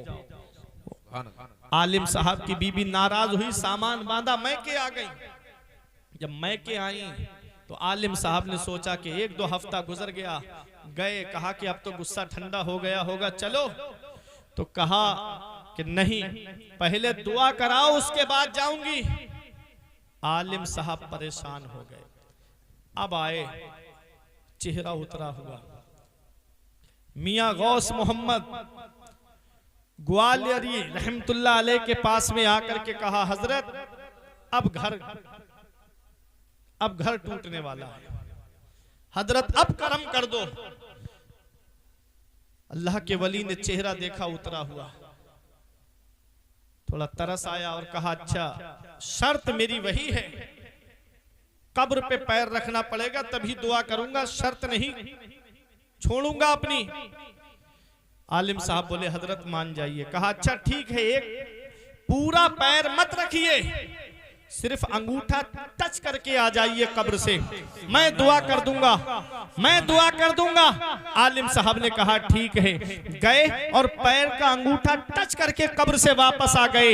आलिम साहब के लिए अल्लाह के वली ने दुआ की। अल्लाह ताला ने 9 महीने के बाद में एक बेटा अता फरमाया। आलिम साहब बेटे को लेकर के अल्लाह के वली की बारगाह में आए और आकर के कहा हजरत ये तो बात, ये देखिए आपकी दुआ से अल्लाह ने मुझे बेटा अता फरमाया है, लेकिन आज भी मेरे दिमाग में एक सवाल खटक रहा है कि आपने सबके लिए दुआ बगैर शर्त के की है, मेरे लिए दुआ शर्त लगा के की है, उस शर्त में ऐसा क्या था? तो अल्लाह के वली का जवाब सुनो, ये अल्लाह वाले होते हैं। कहा तुम आलिम हो, आलिम जिस कब्र के ऊपर मैंने तुम्हारे पैर का अंगूठा टच कराया है, उस कब्र में अजाब हो रहा था और वो अजाब किसी की दुआ से नहीं टलता, एक आलिम की अंगूठा टच करने की वजह से अल्लाह ने उस अजाब को दूर कर दिया।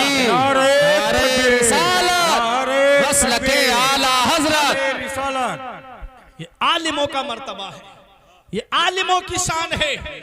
आलिम या तालिब इल्म बस्ती के किसी कब्रिस्तान से गुजर जाए, कुछ भी ना पढ़े, सिर्फ गुजर जाए, तो अल्लाह तबारक व तआला 40 दिन के लिए उस कब्रिस्तान के मुर्दों के अजाब से अजाब कब्र को उठा लेगा। कितनी बड़ी शान है। आज उन्हीं आलिमों को हम हिकारत की निगाह से देखते, आज उन्हीं आलिमों की हम इज्जत नहीं करते, आज उन्हीं आलिमों की हम कद्र नहीं करते। मेरे अजीजों, लौलल उलमाउल सारन नासु मिसलल बहाइम, अगर आलिम ना होते तो कौम जानवरों की तरह हो जाती। नमाज में फर्ज कितने हैं ये आलिम बताते हैं, वुजू में फर्ज कितने हैं ये आलिम बताते हैं, रोजा किससे टूटता है और किससे नहीं टूटता है ये आलिम बताते हैं, ज़कात किस पर फर्ज है ये आलिम बताते हैं, हज किसके ऊपर फर्ज है ये आलिम बताते हैं, सदका किसे देना है ये आलिम बताते हैं, किस में सवाब है किस में गुनाह है ये आलिम बताते हैं। इसलिए उन घरों की बेटियां ज्यादा मुर्तद्दा हुई जिन घरों में आलिमों की बुराइयां होती हैं, जिन घरों में आलिमों की गीबत होती है, जिन घरों में आलिमों की चुगली होती है। और जो घर आलिमों से करीब रहे, जो घर आलिमों से जुड़े रहे, उन घरों के अंदर खुशहाली रही, उन घरों के अंदर दीनदारी रही। मैंने कहा सोहबत का असर होता जरूर है। मौला अली शेर खुदा फरमाते हैं सोहबत का असर होता जरूर है। नेकों की सोहबत नेक बना देती है, बुरों की सोहबत बुरा बना देती है। और मौलाना रूम कहते हैं सोहबत स्वालिहा तुरा स्वालिह कुनद, सोहबत तालिहा तुरा ताले कुनद। नेकों की सोहबत में बैठोगे नेक बन जाओगे, बुरों की सोहबत में बैठोगे बुरे बन जाओगे। ये मेरे अजीजों आला हजरत अजीमुल बरकत एक मिसाल पेश करते हैं।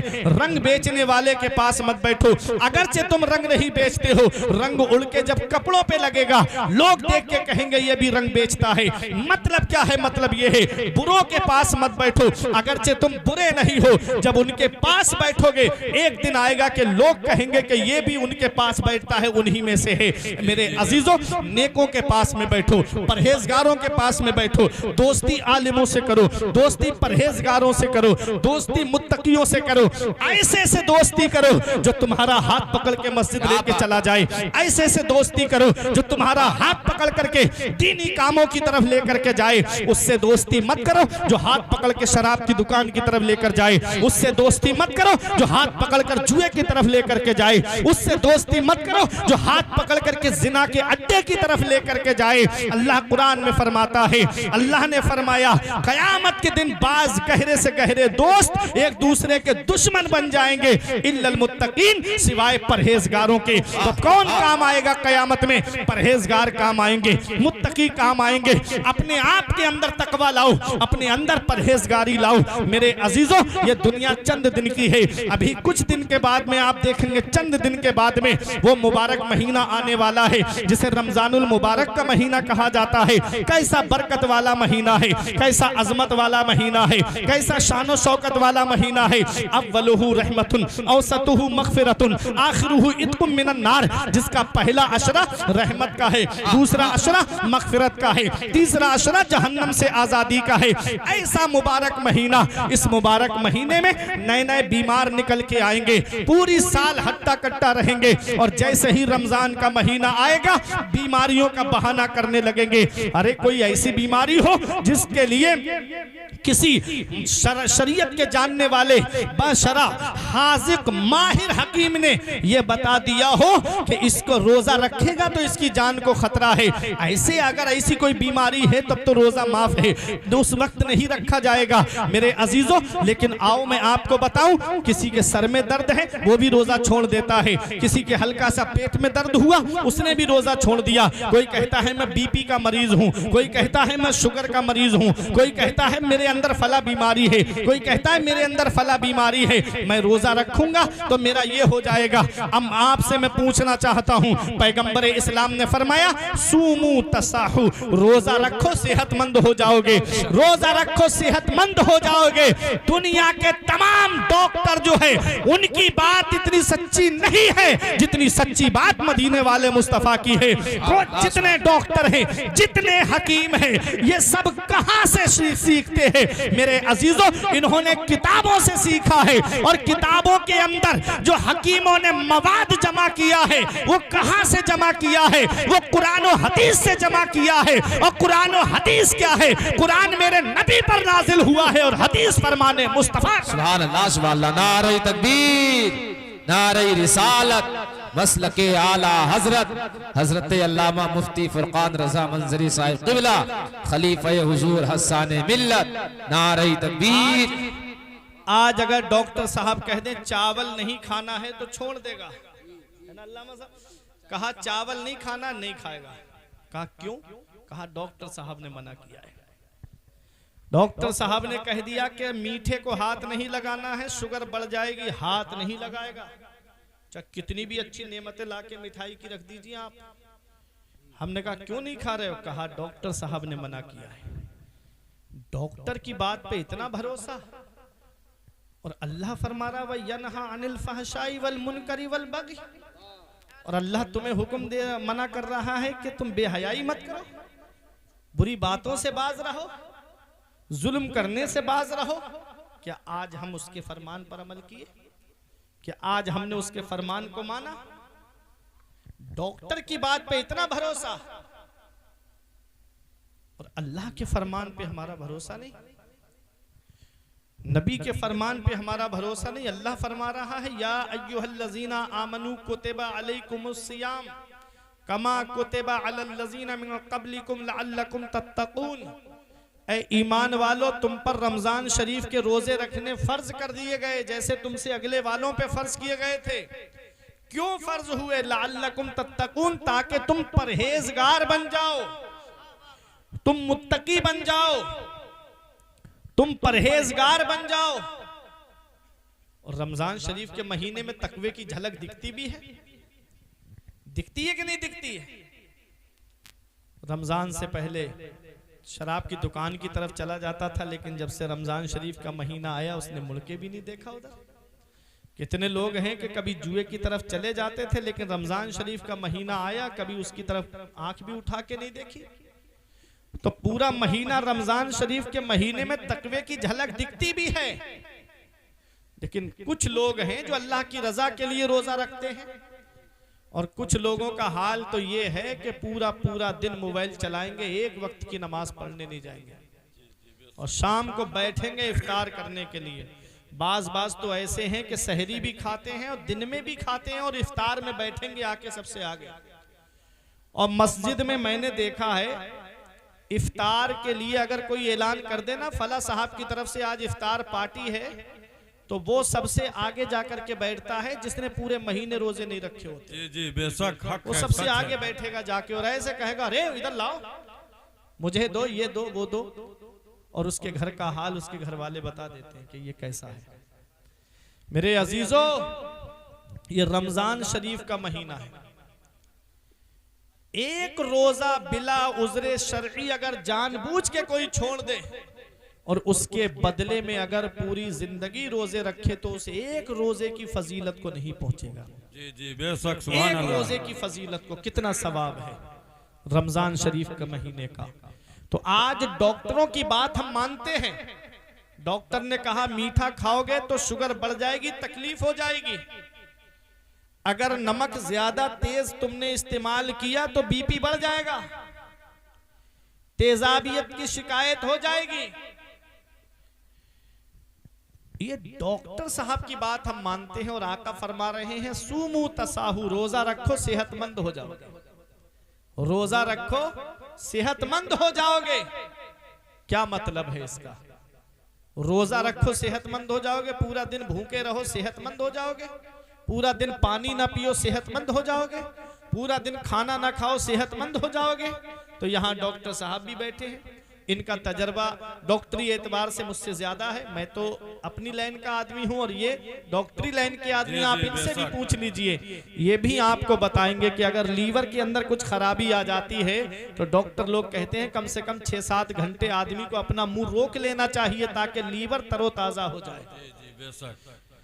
ये मशीन जो है हमारी, आप मोटरसाइकिल को देखें, आप उसकी सर्विस बिल्कुल ना कराएं, मोबिल भी ना बदलवाएं और पूरी साल उसको चलाएं तो बताओ क्या इंजन काम करेगा?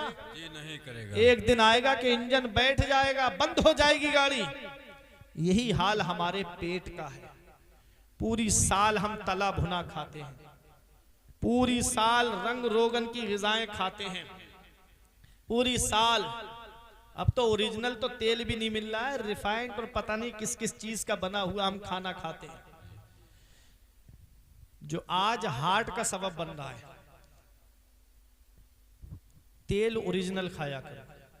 बात आ गई तो बता दूं मैं आपको, ये थोड़ा सा लालच मत किया करो कि जो 110 रुपए 120 रुपए का मिल रहा है वो ओरिजिनल तेल 180 रुपए का मिल रहा है, तो कुछ तो फर्क है। जी जी बेशक। अगर हमारी गाड़ी का मोबिल ही अगर खराब हो तो बताओ गाड़ी का इंजन खराब हो जाएगा। ऐसे ही तेल जो है वो मोबिल की हैसियत रखता है खाने में। जी जी, अगर वही सही नहीं होगा तो नसें ब्लॉक हो जाएंगी। मेरे अजीजों, ये रोजे की बात आ गई है, ये इंसान की जिंदगी से रिलेटेड बात है, इसलिए मैंने बता दी। खान पान अच्छा रखो। ये ज्यादा तला भुना नुकसान दे रहा है, ज्यादा से ज्यादा फलों का इस्तेमाल करना चाहिए आदमी को। और जो हमारे बुजुर्गों के पहले नाश्ते थे, जो सुबह में वो जो खाते थे दलिया, दूध में डला हुआ, या रोटी दूध में मल करके जो खाते थे, शाम की रोटी सुबह को दूध में मल के जो खाते थे, वो कैल्शियम बहुत बढ़ाती थी। आज सुबह को उठना है तो जैसे ही आंख खुल रही है पहले चाय जा रही है, जो खून को पतला कर, जो गाढ़ा कर देती है, और खून को जो है इंसान के खून के अंदर ऐसी मिलावट कर देती है। चाय इतना नुकसान दे रही है इंसान के जिस्म को कि न जाने कितने लोग जो है वो गैस के मरीज हो गए। जी जी बेशक। चाय, ज्यादा चाय, अल्लाह माफ करे। मैं चंद बातें जो आपको बता रहा हूं। रोजा क्या है? आका ने फरमाया सूमू तसाहू, रोजा रखो सेहतमंद हो जाओगे। तो सेहतमंद कैसे होगा आदमी? तो डॉक्टरी एतबार से तो ये है कि जब इंसान 7-8 घंटे के लिए अपने मुंह को रोक लेता है तो लीवर को आराम मिल जाता है, और जब लीवर को आराम मिल जाता है 1 महीना, तो उसका लीवर तरोताजा हो जाता है। पूरी साल जो हमने ग़िज़ाएं खाई है जिसकी वजह से हमारा लीवर कमजोर हो गया है, 1 महीने के रोजे रखने से आदमी का लीवर तरोताजा हो जाता है। फिर वो पूरी साल अल्लाह की नेमतें खाए तो उसका लीवर उन नेमतों को हजम करता रहे। सुभान अल्लाह, बेशक। ये हुआ वो। और दीनी एतवार से फायदा क्या है रमजान शरीफ के रोजे रखने का? कि रोजा कयामत के दिन इंसान की शफाअत करेगा, ढाल बन जाएगा, जहन्नम से ढाल बन जाएगा, जाने नहीं देगा जहन्नम में। कहेगा मौला पूरे पूरे दिन शिद्दत की गर्मी में, जाड़े में इसने भूखा प्यासा रह के मुझे रखा है, मौला इसको मैं जहन्नम में जाने नहीं दूंगा। अल्लाह रोजे की सिफारिश को कबूल करेगा। सुभान अल्लाह, सुभान अल्लाह। क्या जन्नत में नहीं जाना हमको? रोजेदार के मुंह से जब बू निकलती है, जब आदमी कुछ नहीं खाता है तो बदबू आती है मुंह से। पूरे दिन जब आदमी का मुंह में कुछ नहीं जाएगा तो जो बदबू आती है, जिससे आदमी घिन करता है, हटता है, भागता है, उसके मुंह की बू अल्लाह रब्बुल इज्जत की बारगाह में मुश्को अंबर से भी ज्यादा बेहतर है। सुभान अल्लाह, सुभान अल्लाह। इतनी अल्लाह को पसंद है, जिससे लोग घिन करें वो अल्लाह की बारगाह में मकबूल। मेरे अजीजों, जब अल्लाह की इबादत करोगे, जब अल्लाह तबारक व तआला की बंदगी करोगे और रमजान शरीफ के रोजे रखोगे तो तकवा आ जाएगा तुम्हारे अंदर, परहेजगारी आ जाएगी तुम्हारे अंदर। अल्लाह ने क्या फरमाया, इन्नल्लाह यअमुरु बिल अदली वल इहसान, बेशक अल्लाह हुक्म देता है तुमको भलाई का, एहसान, अदल का, इंसाफ का, भलाई का, और अहले कराबत को उनका हक देने का, रिश्तेदारों को उनके हक देने का। व यन्हा अनिल फहशाई वल मुनकरी वल बगी, और वो रोकता है तुमको बेहयाई से, बुरी बातों से और जुल्म करने से। फहशा बेहयाई, जिना, बदनिगाही, शराब नोशी, चोरी, इन चीजों से अल्लाह रोक रहा है। और मुनकर, मुनकर में दिखावा, उजुब, हद से ज्यादा फजूल खर्ची। आमदनी 100 रुपए है और खर्चा करने के लिए 500 रुपए दूसरों से कर्ज लेके भी खर्च कर दे रहा है। कुरान कहता है इन्नल मुबज्जिरीना कानू इखवान शयातीन, फजूल खर्ची करने वाले शैतान के भाई हैं। जी जी बेशक, सुभान अल्लाह, शैतान के भाई हैं फजूल खर्ची करने वाले। और आज फजूल खर्ची यही नहीं कि जो आज हम अपने घरों में फजूल खर्ची करते हैं। अब मेरी तकरीर खत्म होने की तरफ आ रही है। फजूल खर्ची यही नहीं, फजूल खर्ची शादियों में भी हो रही है, फजूल खर्ची ब्याह शादी के मौकों पर भी हो रही है। ये तो सुफियान भाई के भाई हैं जिन्होंने अपने भाई के निकाह के मौके पे पैगंबर इस्लाम के जिक्र की महफिल को सजाया, मदीने वाले मुस्तफ़ा के जिक्र की महफिल को सजाया, जिन्होंने मौका दिया है आप लोगों को आज की रात में नेकियां कमाने का। इन्होंने मौका दिया आज की रात में कि तुम अपने नामे आमाल में नेकियों का इजाफा करो। मेरे अजीजों, ऐसी रातें हर एक के नसीब में नहीं होती। कुछ ऐसे भी भाई होते हैं और उनके ऐसे भी दोस्त होते हैं जो कहते हैं कि मेरे भाई की शादी है, बड़े धूमधाम से करूंगा। कोई डांस पार्टी ला करके नचवाता है, कोई बैंड बाजे के साथ में बारात लेकर के जाता है। मैं एक सवाल आपसे करता हूं, कहां जा रहे हो? निकाह करने जा रहे हो। और निकाह क्या है? आका फरमाते अन निकाह मिन सुन्नती फमन रगेबा अन सुन्नती फलैसा मिन्नी। आका फरमाते निकाह मेरी सुन्नत है। क्या फरमाया आका ने? निकाह मेरी सुन्नत है, और जिसने मेरी सुन्नत से एराज किया, रू गर्दानी की, चेहरा फेरा, फलैसा मिन्नी, वो मुझसे नहीं है, मेरे तरीके पे नहीं है। निकाह नबी की सुन्नत है, और सुन्नत को अदा करने के मौके पे हम दरवाजे पे डांस पार्टी ला करके नजवाएं, हम अपने अजीज की शादी में बैंड ला करके बजवाएं। मुझे बताओ, ये शादी में नबी की सुन्नत को अदा करते वक्त अगर हम शैतान को शामिल कर लेंगे तो क्या उस शादी में बरकत होगी? क्या उस शादी में अल्लाह की रहमतें नाजिल होगी? शादी का कार्ड छपवाएंगे तो लिखवाएंगे शादी मुबारक। ये हमारे रोशन भाई हैं, इनका काम है प्रिंटिंग का। ये आप देखिए इनके पास कितने शादी कार्ड आते होंगे। ये बड़ा बड़ा लिखते हैं शादी मुबारक। मुबारक का माना जानते हो? बारका युबारे को, बरकत से बना मुबारक, जिसके माना है ऐसी शादी जिसमें अल्लाह की बरकतें हो, ऐसी शादी जिसमें अल्लाह की रहमतें नाजिल हो। एक बार दिल पे हाथ रख के मुझे बताओ कटलिया वालों कि जिस शादी में बैंड बजे, क्या उस शादी में अल्लाह की रहमतें होंगी? जिस शादी में डांस पार्टी आकर के नाचे, क्या उस शादी में बरकतें होंगी? जिस शादी में औरतें एक हफ्ता पहले घर में ढोल बजाना शुरू कर दें, क्या उस शादी में अल्लाह की बरकतें होंगी? मेरे अजीजों, बरकतें कहां से होती हैं? अल्लाह की रहमतें कैसे नाजिल होती है? अरे जब रत जगह से पहले सुबह का जब दिन आए तो फजर के बाद घर में कुरान खानी कराओ, और जब शाम का वक्त आए अल्लाह और उसके रसूल की जिक्र की महफिल को सजाओ, और जब दूल्हा बन जाए औरतों से कहो पर्दे में रहो, वहां पर मुस्तफा जाने रहमत पे सलातो सलाम पढ़वाओ। फिर उसके बाद बारात लेकर के चलो, और बारात भी ऐसी लेकर के चलो। शादी करो तो ऐसी करो सादगी के साथ, शादी करो तो ऐसी करो सादगी के साथ जैसे अली का अक्द हुआ फातिमा के साथ। जरदार देखकर न जमींदार देखकर रिश्ता करो, नबी का वफादार देख। सुभान अल्लाह, सुभान अल्लाह, सुभान अल्लाह, माशाअल्लाह, माशाअल्लाह, बहुत अच्छे, सुभान अल्लाह। वफादार देखकर मेरे अजीजों, शादी करो तो ऐसी करो सादगी के साथ जैसे अली का अक्द हुआ फातिमा के साथ। बेशक, सुभान अल्लाह। निकाह नबी की सुन्नत है। होना तो ये चाहिए था कि जब निकाह करने के लिए जाते तो हम निकाह मस्जिद में होना चाहिए। इमाम साहब तशरीफ फरमा है, बेहतरीन आलिम है। निकाह मस्जिद में होना चाहिए। मस्जिद में निकाह का फायदा क्या है? बात मस्जिद में निकाह का ये नहीं कि पूरी बारात मस्जिद में ही बिठा दो आप ले जाके। हाँ, कहीं सोचो कि आप शादी हाल में नहीं लेके जाएंगे, बारात सीधी मस्जिद में लेके जाएंगे। मतलब ये नहीं है उसका। मतलब ये है कि दूल्हा नमाज पढ़े मस्जिद में जाकर के और वहीं बैठ जाए। जो ईजाबो कबूल हो, नमाजी बैठे हो, उन नमाजियों के सामने ईजाबो कबूल हो जाए, उसके बाद बैठ जाए। ये निकाह है। इससे दो फायदे हैं। देखो, मस्जिद में निकाह जो होता है उससे कुछ ना कुछ तो फायदा होगा। आका के हर काम में हिकमत है। जी जी डॉक्टर साहब, मस्जिद में निकाह का कुछ तो फायदा होगा।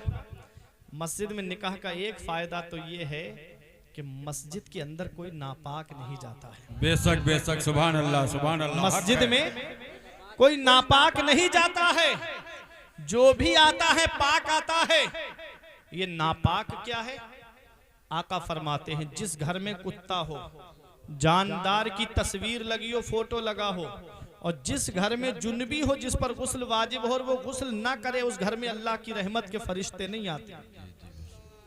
नापाक जिस घर में हो, उस घर में अल्लाह की रहमत के फरिश्ते नहीं आते हैं। आदमी कहता है कमाते बहुत है मौलाना साहब, 5-5 भाई कमा रहे हैं, लेकिन बरकत नहीं हो रही है। इधर पैसा आया उधर चला गया, इधर दौलत आई उधर चली गई। ऐ लोगों, अपने घरों का जायजा लो।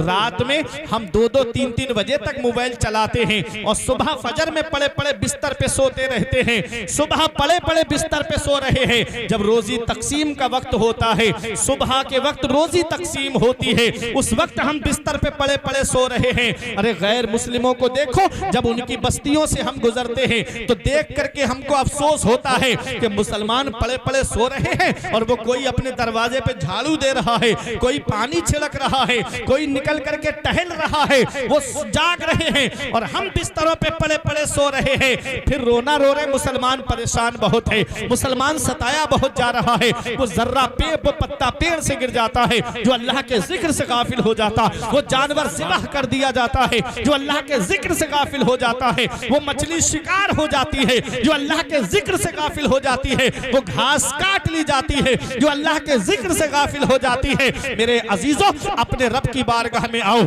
अपने रब की बारगाह में झुक जाओ। तुमने 3-4 साल पहले कोरोना काल में नहीं देखा, हमने अपनी आंखों से देखा। एक एक घर में 3-3 जनाजे हमने अपनी आंखों से देखे। बड़े बड़े दौलत वाले, पैसे वाले गंगा नदी के किनारे पे गोरो कफन पड़े हुए थे। इन्ना बत्शा रब्बिका लशदीद, तेरे रब की पकड़ बहुत सख्त है। जब अल्लाह पकड़ता है तो फिर कोई छुड़ाने वाला नहीं मिलता।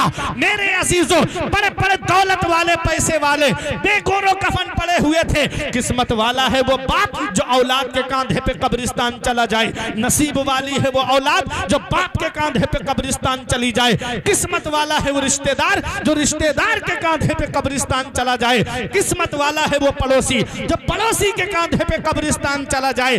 जाना सभी को है कटरिया वालों, इस हाल में दुनिया से मत जाना।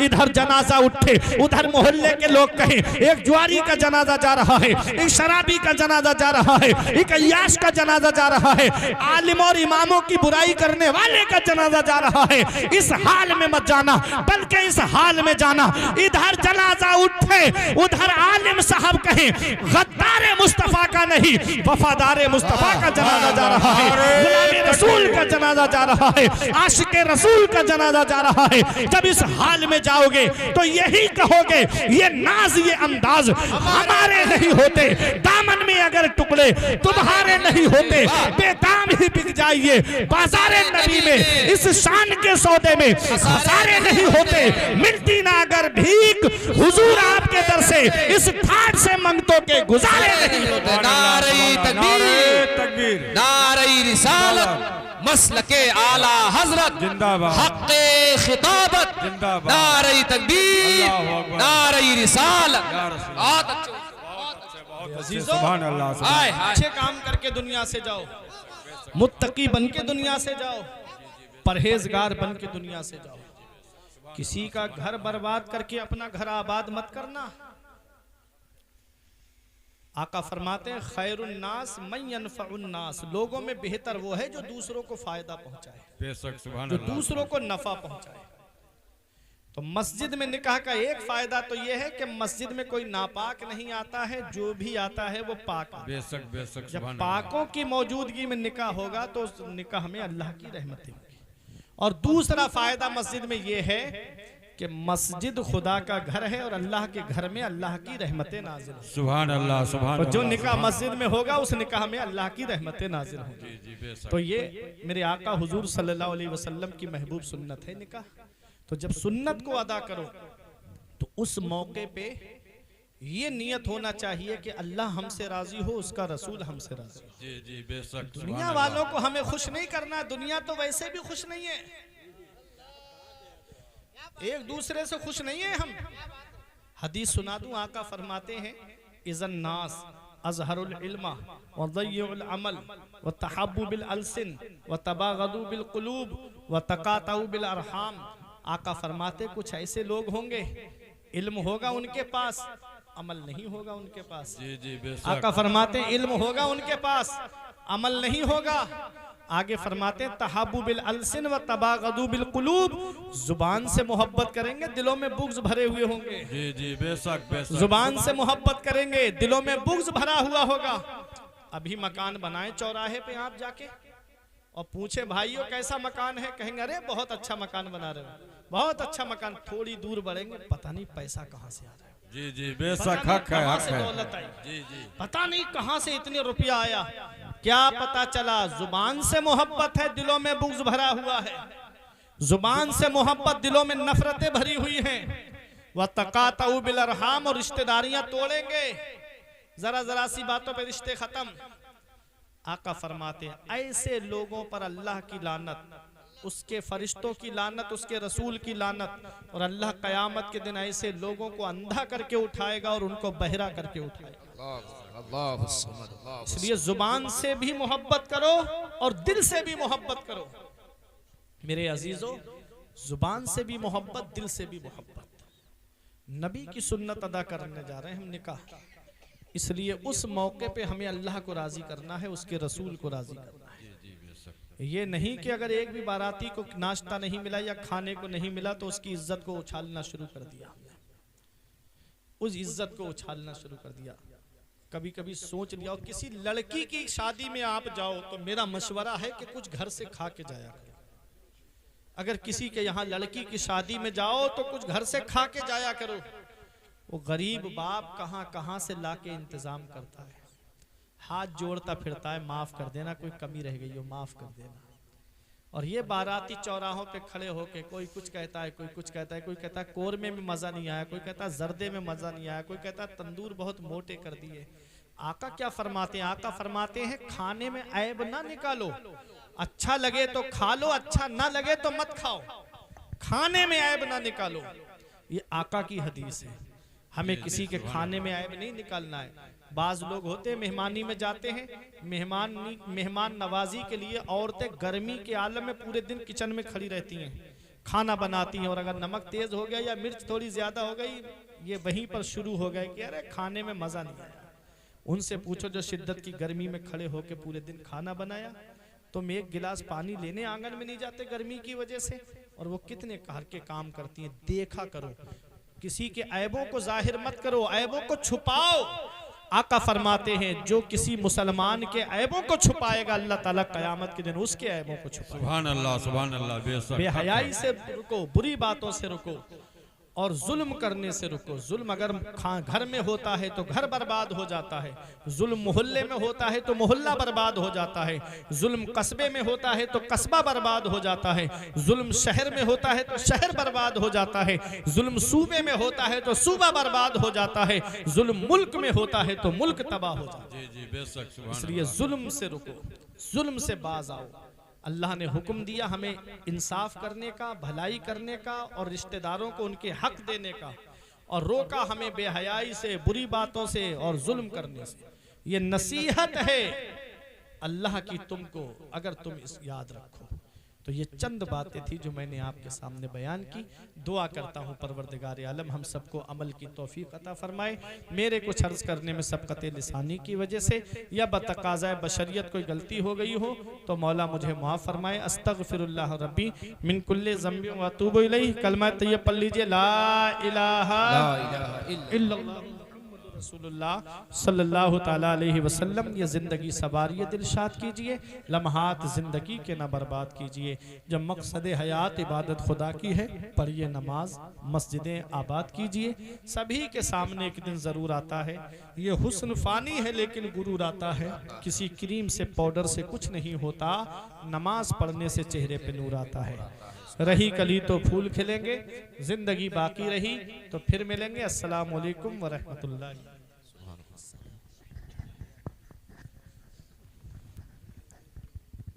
काबे के बदरो दुजा तुम पे करोड़ों दुरूद। काबे के बद